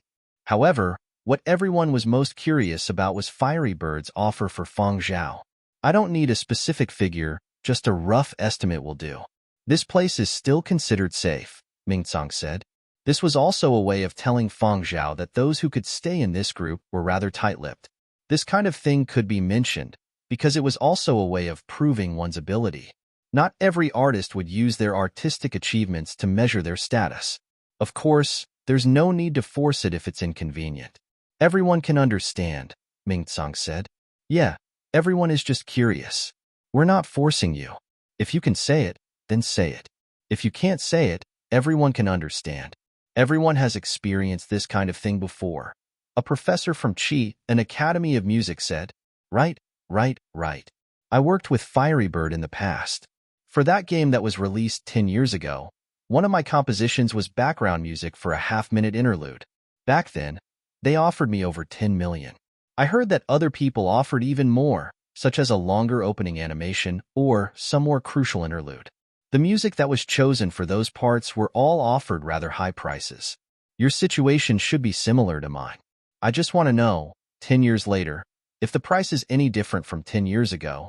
A musician who had already established his own studio said, Hey, how do you guys know that Feng Zhao didn't take on a long composition? Even if he can't reach that standard now, who knows, maybe he will be chosen in the future? Someone joked. Of course, they also didn't think that Feng Zhao had been chosen for those long scenes in the game, but joking about it in the group was still fine. No problem. If you want to say it, say it. No one can blame you if you don't. The current principal of Qi, an academy of music, said. But although that was what he said, in his heart, he was thinking, Fang Zhao's matter can also be considered a kind of political achievement. I can brag to others about this matter for a year. If I know the exact price that Fiery Bird is offering, I can continue to brag about it when I go to other continents to participate in exchanges. Look, a graduate from our school. Less than a year after graduating, and already this level. Fiery Bird offered him X million. Impressive, right? Shocking, right? Scared, right? Just thinking about it made him excited. The current principal of Qi, an Academy of Music, was secretly excited, looking forward to Fang Zhao's report. Game console, Fang Zhao said. What? Ming Tsong and the others were at a loss. The people at Fiery Bird gave me two choices, money or a game console. I chose the game console, Fang Zhao said. Then, the group suddenly went cold. Even Ming Tsong, who had been helping to liven up the atmosphere, seemed to have lost his voice. Fang Zhao didn't break the sudden silence in the group because he had received a call from another continent. Suho? Fang Zhao asked in surprise. That, I saw Fiery Bird's interview. Suho's tone was a little unnatural, a little stiff. Impressive. So? Fang Zhao didn't believe that the little fatty had called him just for this. Are you interested in investing in the farm? Suho stammered. You've met with some trouble? Fang Zhao asked. Cough, a little. Suho had not met with just a little trouble, but rather a rather big one. In order to compete with his half-brothers and sisters, Suho decided to work hard. He had set an ambitious goal for himself, to become the champion of the sheep-herding competition. Even though 500 years had passed, the effects of the apocalypse still lingered. Every continent had a lot of land that wasn't suitable for farming. Other continents would build other structures on these unsuitable lands. But Muzhou was managed by the Ministry of Land and Resources.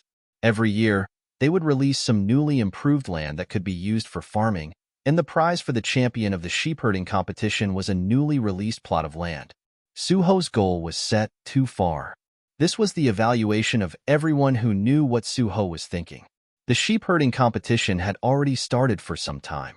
It was too late to participate now, but Suho had heard news that a participating farm was up for sale. Thus, Suho had hurriedly borrowed money to buy the farm. He had been cheated. Who knew who had set this trap, but Suho had fallen headfirst into it. Not only was there nothing on the farm, even the dog on the farm had been swapped. Suho couldn't bring himself to ask his big brother and mother for help. Most importantly, he didn't want the rest of the Su family to know. Needless to say, if this matter was made public, many people would laugh at his stupidity. Coincidentally, at this time, he had seen Fiery Bird's interview on the webcast and heard Fang Zhao's name. After checking, he realized that it was the person he had seen at the cemetery. In his agitation, he immediately pulled up his contact number and contacted Fang Zhao. After listening to Suho's simple recount of his encounter, Fang Zhao didn't say anything. Fang Zhao's silence made Suho apprehensive. He was worried that Fang Zhao wouldn't be willing to help, but very quickly, he heard Fang Zhao say, "Sure, I'll help you."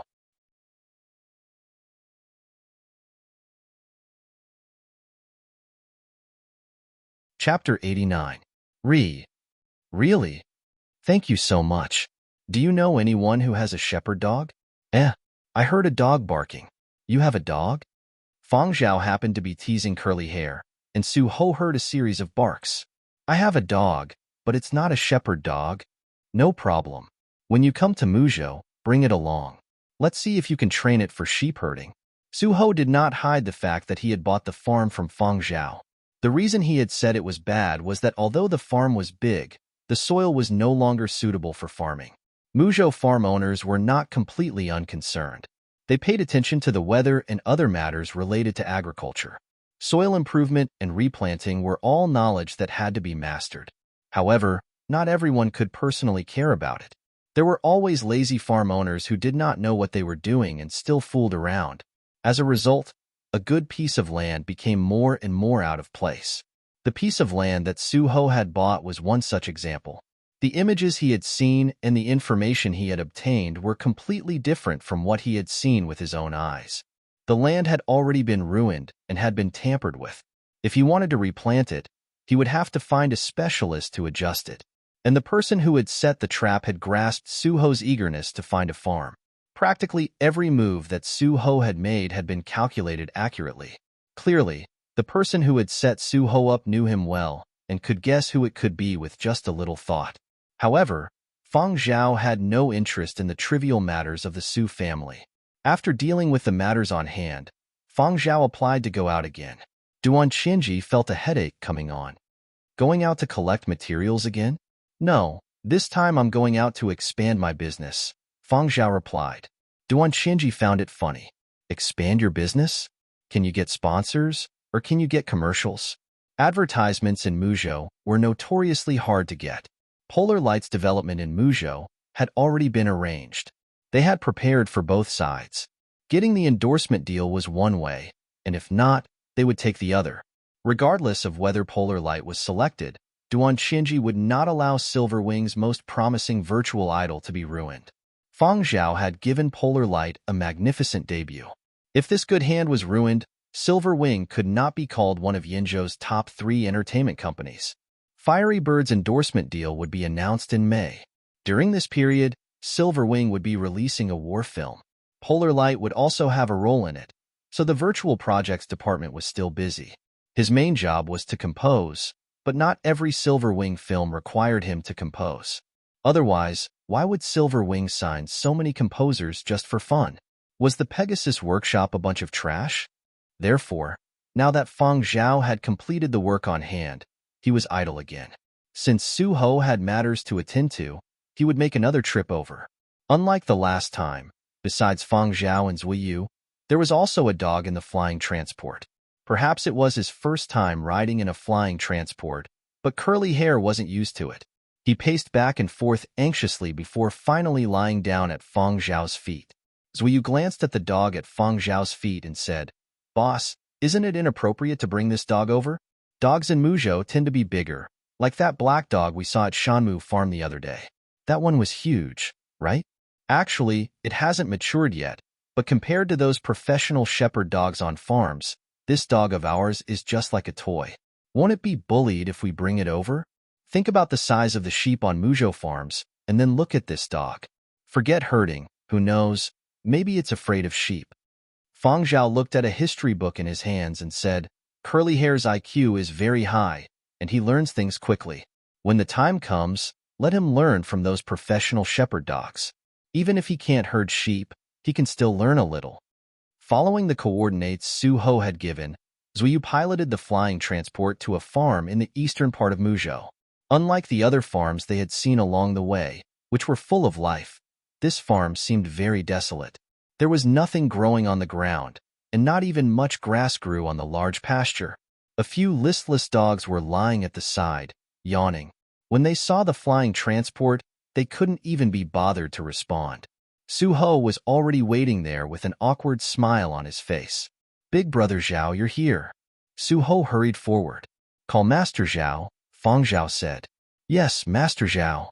At this moment, Su Ho did not care what Feng Zhao wanted him to call. Now, Feng Zhao was the moneybags, and it was hard to find someone who could help. Besides, after looking up Feng Zhao's information, Su Ho rather admired Feng Zhao. He had heard that in the olden days, moneybags were also called Master X, and there were also some people in Muzhou who called them that. So Su Ho did not feel that there was anything wrong with Feng Zhao's way of addressing him. "Let's talk about the current situation first. Tell me the truth and don't hide anything. You only have one chance," Feng Zhao said as he looked at Su Ho. Feng Zhao did not harp on how he had been cheated. Kids cared about their faces, and harping on the same thing would instead make the kid rebel. A fall into the pit, a gain in your wit. As long as you were not an idiot, you had to have a good memory. Meeting Feng Zhao's emotionless gaze, Su Ho suddenly felt his whole body tense up, as if he had been stared at by his grandfather and was about to be scolded the next moment. Shrinking his neck, Su Ho did not have his usual stubborn and arrogant look, but at the same time, he let out a sigh of relief. He had originally thought that Feng Zhao would mock him for being cheated, but he had not expected that Feng Zhao would not even mention it. When asked about the predicament he was facing, he honestly told Feng Zhao the truth. "Oh, it's like this. Among the people who usually took care of Su Ho, there were people who understood farm management." Su Ho also told Feng Zhao what the others had told him. Since he had bought the farm, he could not find anyone to return it, nor could he sue them. Since he had bought it, rather than spending more time looking for the person who had cheated him, he might as well resolve the problem at hand and think of how to bring this dead farm back to life. However, bringing a farm from dead to alive was not considered too difficult in terms of technology. The only problem was funding. Hiring people to improve the soil required money, right? Buying seeds and livestock required money, right? Building greenhouses required money, right? Hiring workers and experts required money, right? If soil could not be used, how about hydroponics? Hydroponics also required a lot of money. Suho's voice became softer and softer. Even he was too embarrassed to speak. He was not familiar with farm management and had not learned all about agriculture. He needed to hire a lot of people. Most importantly, he had to first organize a shepherd team. His motive for buying the farm was to purchase the shepherd team and the points he had accumulated so far to participate in the Eastern region's sheep-herding competition. If he shifted his focus to the farm, wouldn't that be putting the cart before the horse? So, what you are most anxious about now is finding dogs and trainers? Fang Zhao asked. Why, yes. The next competition is in a week. If I miss it, my points will be even lower, Suho said. What do you plan to do? I'm thinking whether I should first buy a few dogs that can shepherd. Borrowing a few is fine too. Many of the competing dogs on farms are also borrowed. As long as we have a good partnership, it's fine. Oh, there's also the training field. I'm afraid this field can't be used for the time being. Suho's heart ached when he thought about a farm without even a single strand of wool. So much money in exchange for a lifeless farm with no sheep, no dogs, and no grass. How could he hope to shepherd sheep? Suho had originally wanted to seek help from people he knew, but after thinking it over, he was afraid he would be cheated. Brother Zhao, Master Zhao, do you know any farm owners who have dogs, sheep, and grass? Suho asked carefully. Dogs, sheep, and grass? Fang Zhao really thought of someone. Wait a moment. I'll ask someone, Fang Zhao said. All right. Hearing that there was a chance, Suho was instantly excited.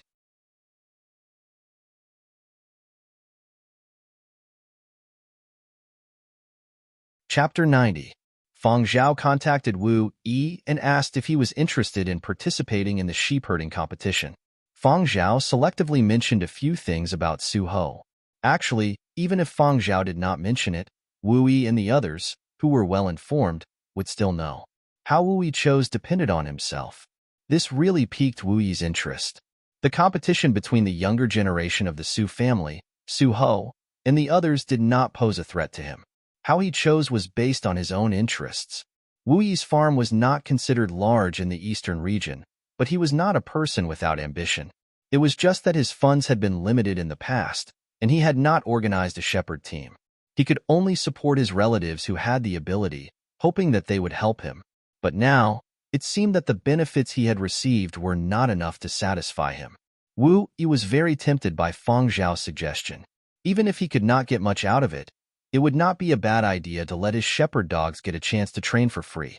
All the other paperwork and expenses would be taken care of. This could not be any better. Wu Yi gave a definite answer. He thought that if the few dogs on his farm performed well in the sheep-herding competition, he would also register for the competition next year.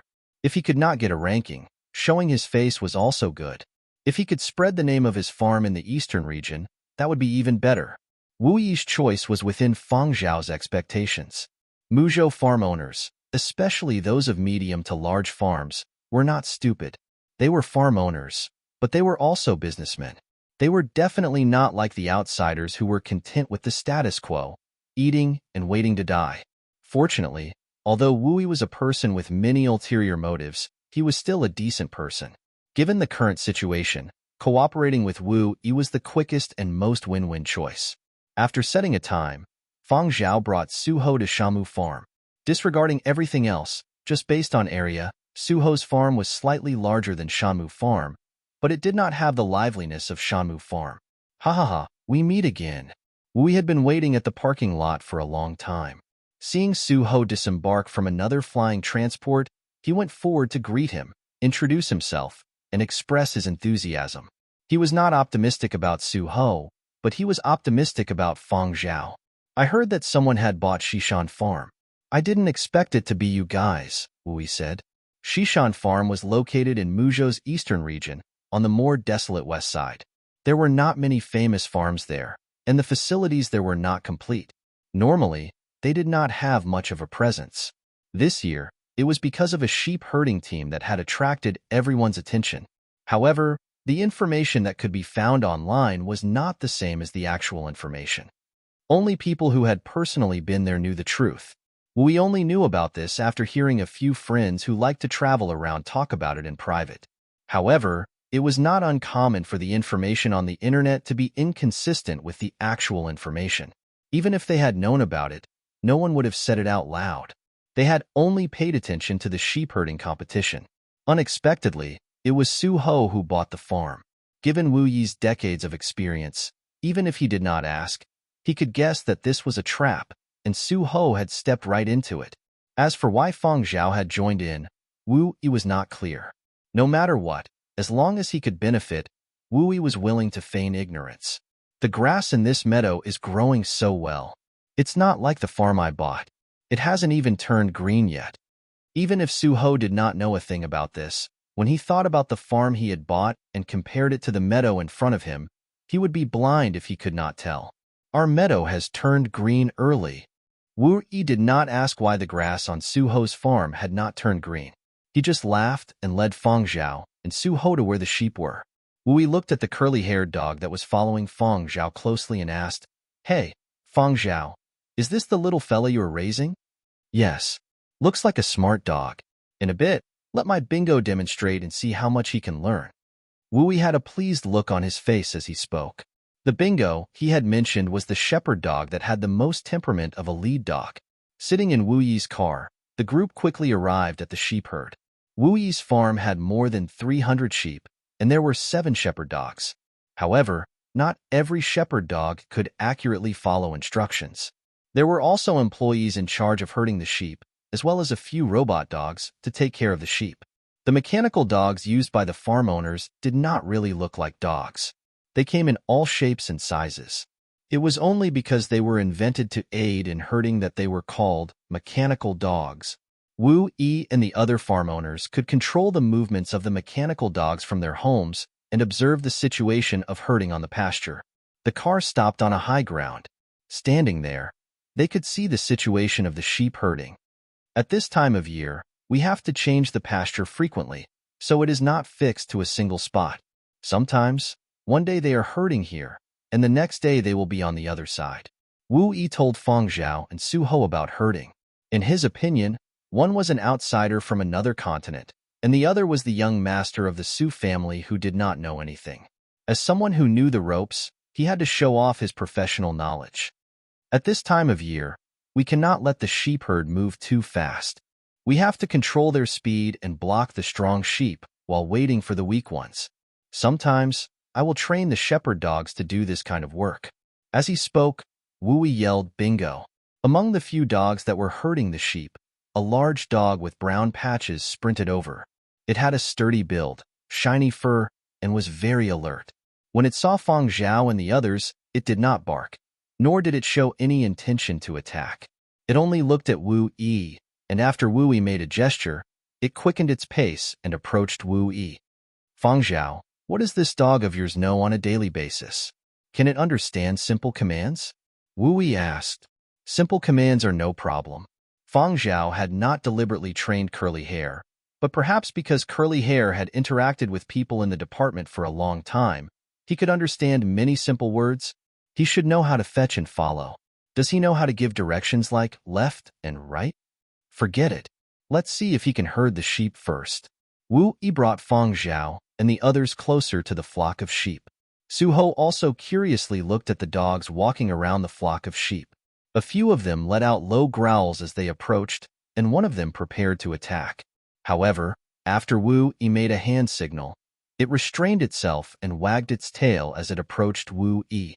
After rewarding them one by one and instructing them to continue guarding their posts, Wu Yi pointed to a few sheep that were slightly further away from the herd. "Those sheep that are too far away have to be herded back, bingo." The next moment, Bingo rushed out. The sheep that had already run far away were herded back towards the herd. As for Bingo, he stopped when he was nearing the herd and turned back. See, just like that. However, this looks simple. Training still takes time. Furthermore, when we train shepherd dogs, we usually start from puppies. Mature dogs are not suitable. Fang Zhao, this dog of yours is not suitable for herding sheep, but with some training, you can still learn some things. There's another sheep in front. Let your little curly hair try it out, Wu said. Curly hair, go try it out. That's not how dogs are trained. Wu saw that Fang Zhao was not moving and felt a little helpless. He thought to himself, amateurs are indeed amateurs. If it was that easy to train a dog and it did whatever you said, I would have sent my farm's dogs to compete long ago. Of course, Fang Zhao knew that normal dog training was not like this, but he had discovered early on that Curly Hair's learning ability was very strong. Furthermore, Curly Hair was gradually able to understand a lot of words, so he just gave it a try. And after Fang Zhao finished speaking, Curly Hair, who was standing by Fang Zhao's feet, trotted over to the sheep not far away. Curly Hair's head was not even as tall as Bingo's back. Compared to the sheep on the pasture, he was even smaller, as if a sheep could be trampled to death with a single hoof. Just as what you had thought, when Curly Hair walked over to the sheep, he did not see the sheep move. It continued to chew on the grass leisurely. At most, when Curly Hair approached, it lazily raised its eyelids and glanced at him out of the corner of its eye before ignoring him. Curly Hair turned back in a daze, not knowing what to do. Still not working. This dog of yours doesn't have any killing intent.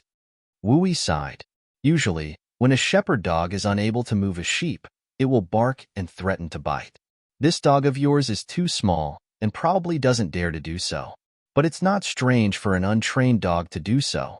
Why don't I get someone to bring a small sheep over and let it build up its courage? Hunting is the nature of carnivores. Even if it is domesticated as a pet, it should still have that nature in its bones. It can learn it with more training. There's no rush. Let's wait first. Fang Zhao looked over and noticed that Curly Hair was looking at the other shepherd dogs, probably trying to imitate them. 1 minute passed, 2 minutes passed. Wu picked up a stalk of grass in boredom and chewed on it.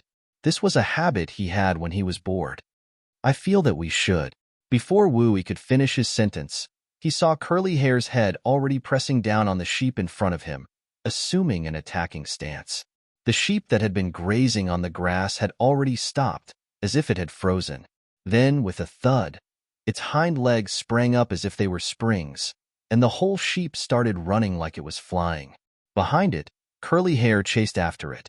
Suho's mouth opened so wide that one could swallow 2 eggs. Sheep can actually run that fast? The stalk of grass in Wu Yi's mouth dropped. This is also my first time seeing it. As if it was running for its life, the sheep charged straight into the flock. The originally peaceful grazing sheep became chaotic. As for Curly Hair, he stopped when he neared the flock. It took a while for the commotion of the flock to subside. Wu Yi turned his head and asked Fang Zhao, your dog, is it a wolf? Otherwise, why would that sheep be running like it was running for its life? Zhuyu also asked, Boss, what do you think? I feel that it is quite suitable for herding sheep. As he spoke, Fang Zhao told Zhuyu, go to the flying transport and bring my toolbox over.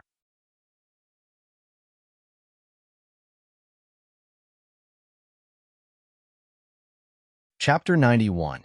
There had to be at least 6 shepherd dogs participating in the competition. Thus, Wu Yi's idea was to first pick 6 and train 7 dogs together with Curly Hair. As an experienced farm owner, he would personally be in charge of the training.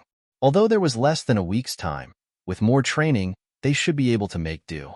Fang Zhao let Curly Hair tag along. He turned his head and saw Suho still standing at the side. What are you standing there for? Go over and learn. Fang Zhao said to Suho, who seemed to be enjoying the show. Suho was at a loss. I have to learn herding too? When the time comes, do you want the one standing at the instructor's station to be you? Or Wu Yi? Fang Zhao asked. Suho did not reply. The podium of the sheep herding competition instructors was usually the representative of each farm. More than half of them were farm owners, or heirs to a farm. It was a symbol that would be captured by the live broadcast cameras. Fang Zhao's question was asking Su Ho if he wished to promote himself or give this opportunity to Wu Yi. Su Ho hesitated for a while. He looked over at the sheep and stammered, "But there are no extra cars here." "You still have legs if there are no cars." "Running?" Su Ho really wanted to object, but under the pressure of Fang Zhao's gaze, he still shuffled over. Actually, Su Ho really wanted to enjoy the feeling of being an instructor at the sheep herding competition. But to be in that position, he had to put in a lot of effort. He was not familiar with the dogs of Shanmu Farm. Would they listen to his commands? If these shepherd dogs could herd sheep on their own, then the instructor would just be standing there like a decoration. Su Ho would be more than willing to do that, but it was impossible for the newly formed shepherd team to do that. "Sigh, I'll give it a try." Su Ho ran over to the sheep and observed the gestures and instructions Wu Yi gave the dogs. Wu Yi understood Su Ho's intentions. He would explain to Su Ho when he was training the dogs so that Su Ho could interact more with the dogs. Su Ho had brought 3 people with him. They were nannies and bodyguards who took care of Su Ho's daily needs. But Fang Zhao did not let the 3 bodyguards help. They only needed to pay attention to Su Ho's safety and did not need to worry about anything else. This was also approved by Su Ho, so the 3 nannies and bodyguards stood not far away and watched little fatty Su run around with the flock of sheep and the paparazzi. Fang Zhao noticed that curly hair did not blend in well at the start and was unfamiliar with many of the instructions. However, after an hour, he made fewer mistakes and was able to properly carry out Wu Yi's instructions to herd the sheep. Although he still could not blend in well, he was able to cooperate and herd the sheep. Fang Zhao felt that his shepherding behavior had opened a new door for him. There were too many strange things about this dog, and its learning ability was very strong. However, at least until now, it was not a threat, nor did it show any intention to attack the people around it. Although it had its own thoughts, it would not hide them. It was the kind of dog that would know what to do with its tail. There were too many new things after the apocalypse. Was this dog one of them? Fang Zhao thought. "Boss, the toolbox is here."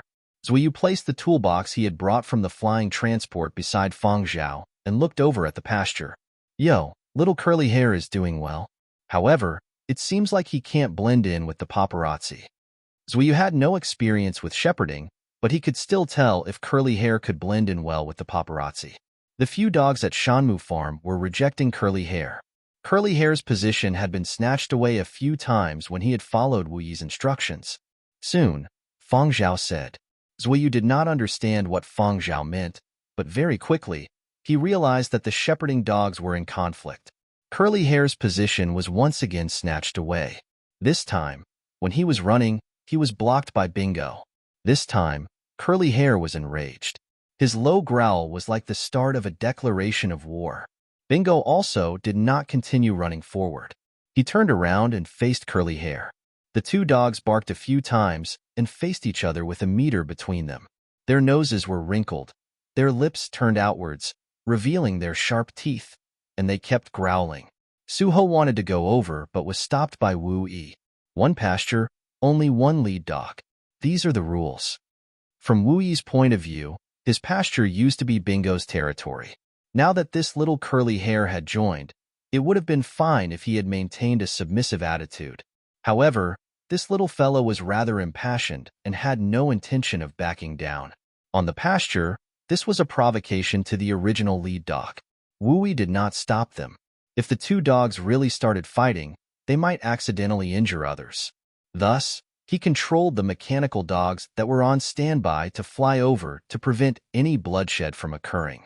However, what made Wu Yi's eyes pop out was that Bingo's low growls gradually became softer in the confrontation between the 2 dogs. Then, he saw Bingo's ears, which he had pulled back with all his might, droop down. Wu Yi knew that this guy was terrified. Terrified? Facing a little curly-haired dog whose head did not even reach the height of his back. He was actually terrified, not to mention the advantage in size. Even if it was a dog that relied on its master's power, it could not be terrified so quickly in its own territory. Wu Yi glanced in Fang Zhao's direction and saw Fang Zhao make a continued gesture. For the time being, he did not ponder over why this had happened. He could only continue with the previous training pattern.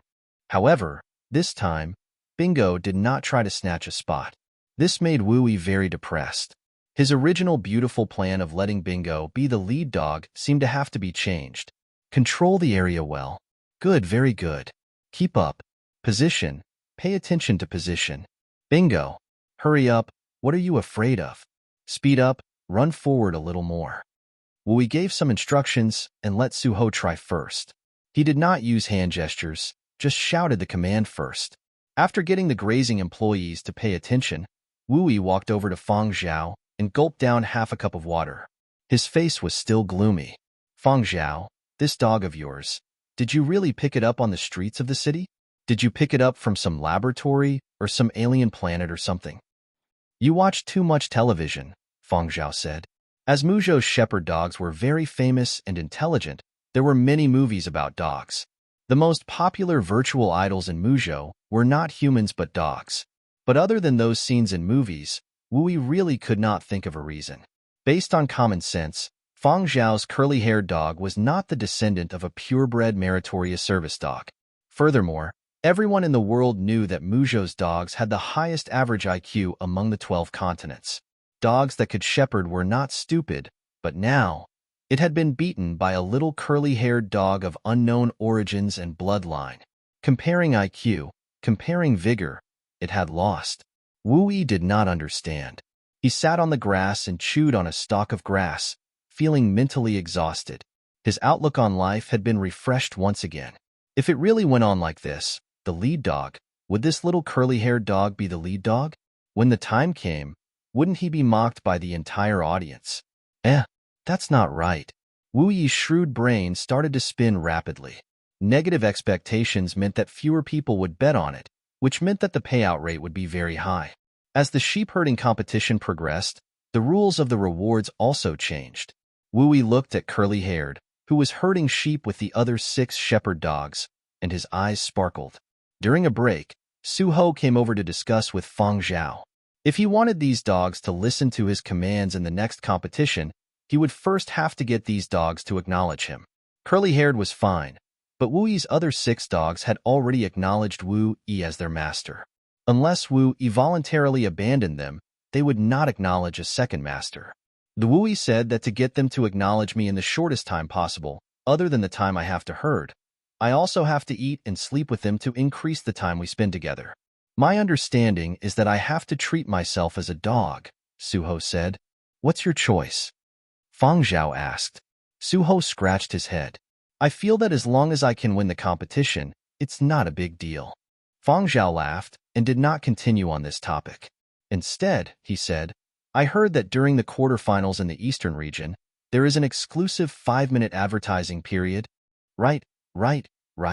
When Feng Zhao mentioned this, Suho recalled that during normal sheep herding competitions, although there would be introductions of the various farms, they would not be given too much time. At most, it would be a short introduction of the farm, followed by the achievements of the various dogs. But in the Eastern region finals, when the quarterfinals would determine the qualifications for the finals, there would be a chance to show off. And at that time, the entire Muzhou population would be watching. If we have that chance, I will definitely make myself look more handsome.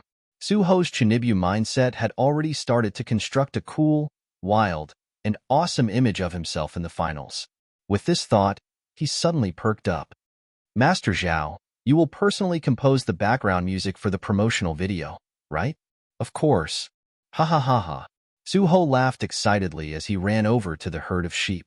He felt like he could ride a dog into battle the next moment. Wooey walked over and asked curiously, What's up with that kid? A moment ago, the young master had been listless, but now he was suddenly on steroids. What are you doing this time? Seeing Feng Zhao's actions, Wooey no longer cared about the previous question.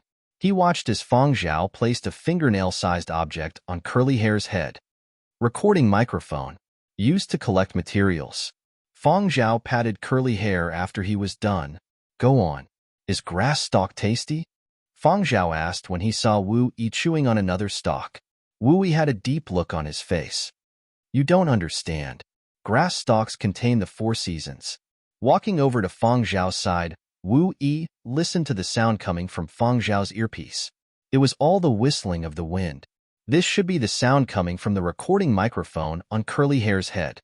But what did Feng Zhao want this for? Weren't these all rather ordinary sounds? Was this considered collecting materials? Unable to understand, Wu Yi asked curiously, "You composers are also interested in these ordinary sounds?" Feng Zhao laughed and shook his head. "You don't understand. Sound contains the world." You're tuning in to the Romance Rendezvous YouTube channel. We're so grateful for your support, and don't forget to subscribe to join us on this incredible journey through captivating stories. Your generosity through donations truly makes a world of difference, as it's the primary source of revenue that allows me to expand and enhance this channel for you. Thank you from the bottom of my heart for being a part of this adventure.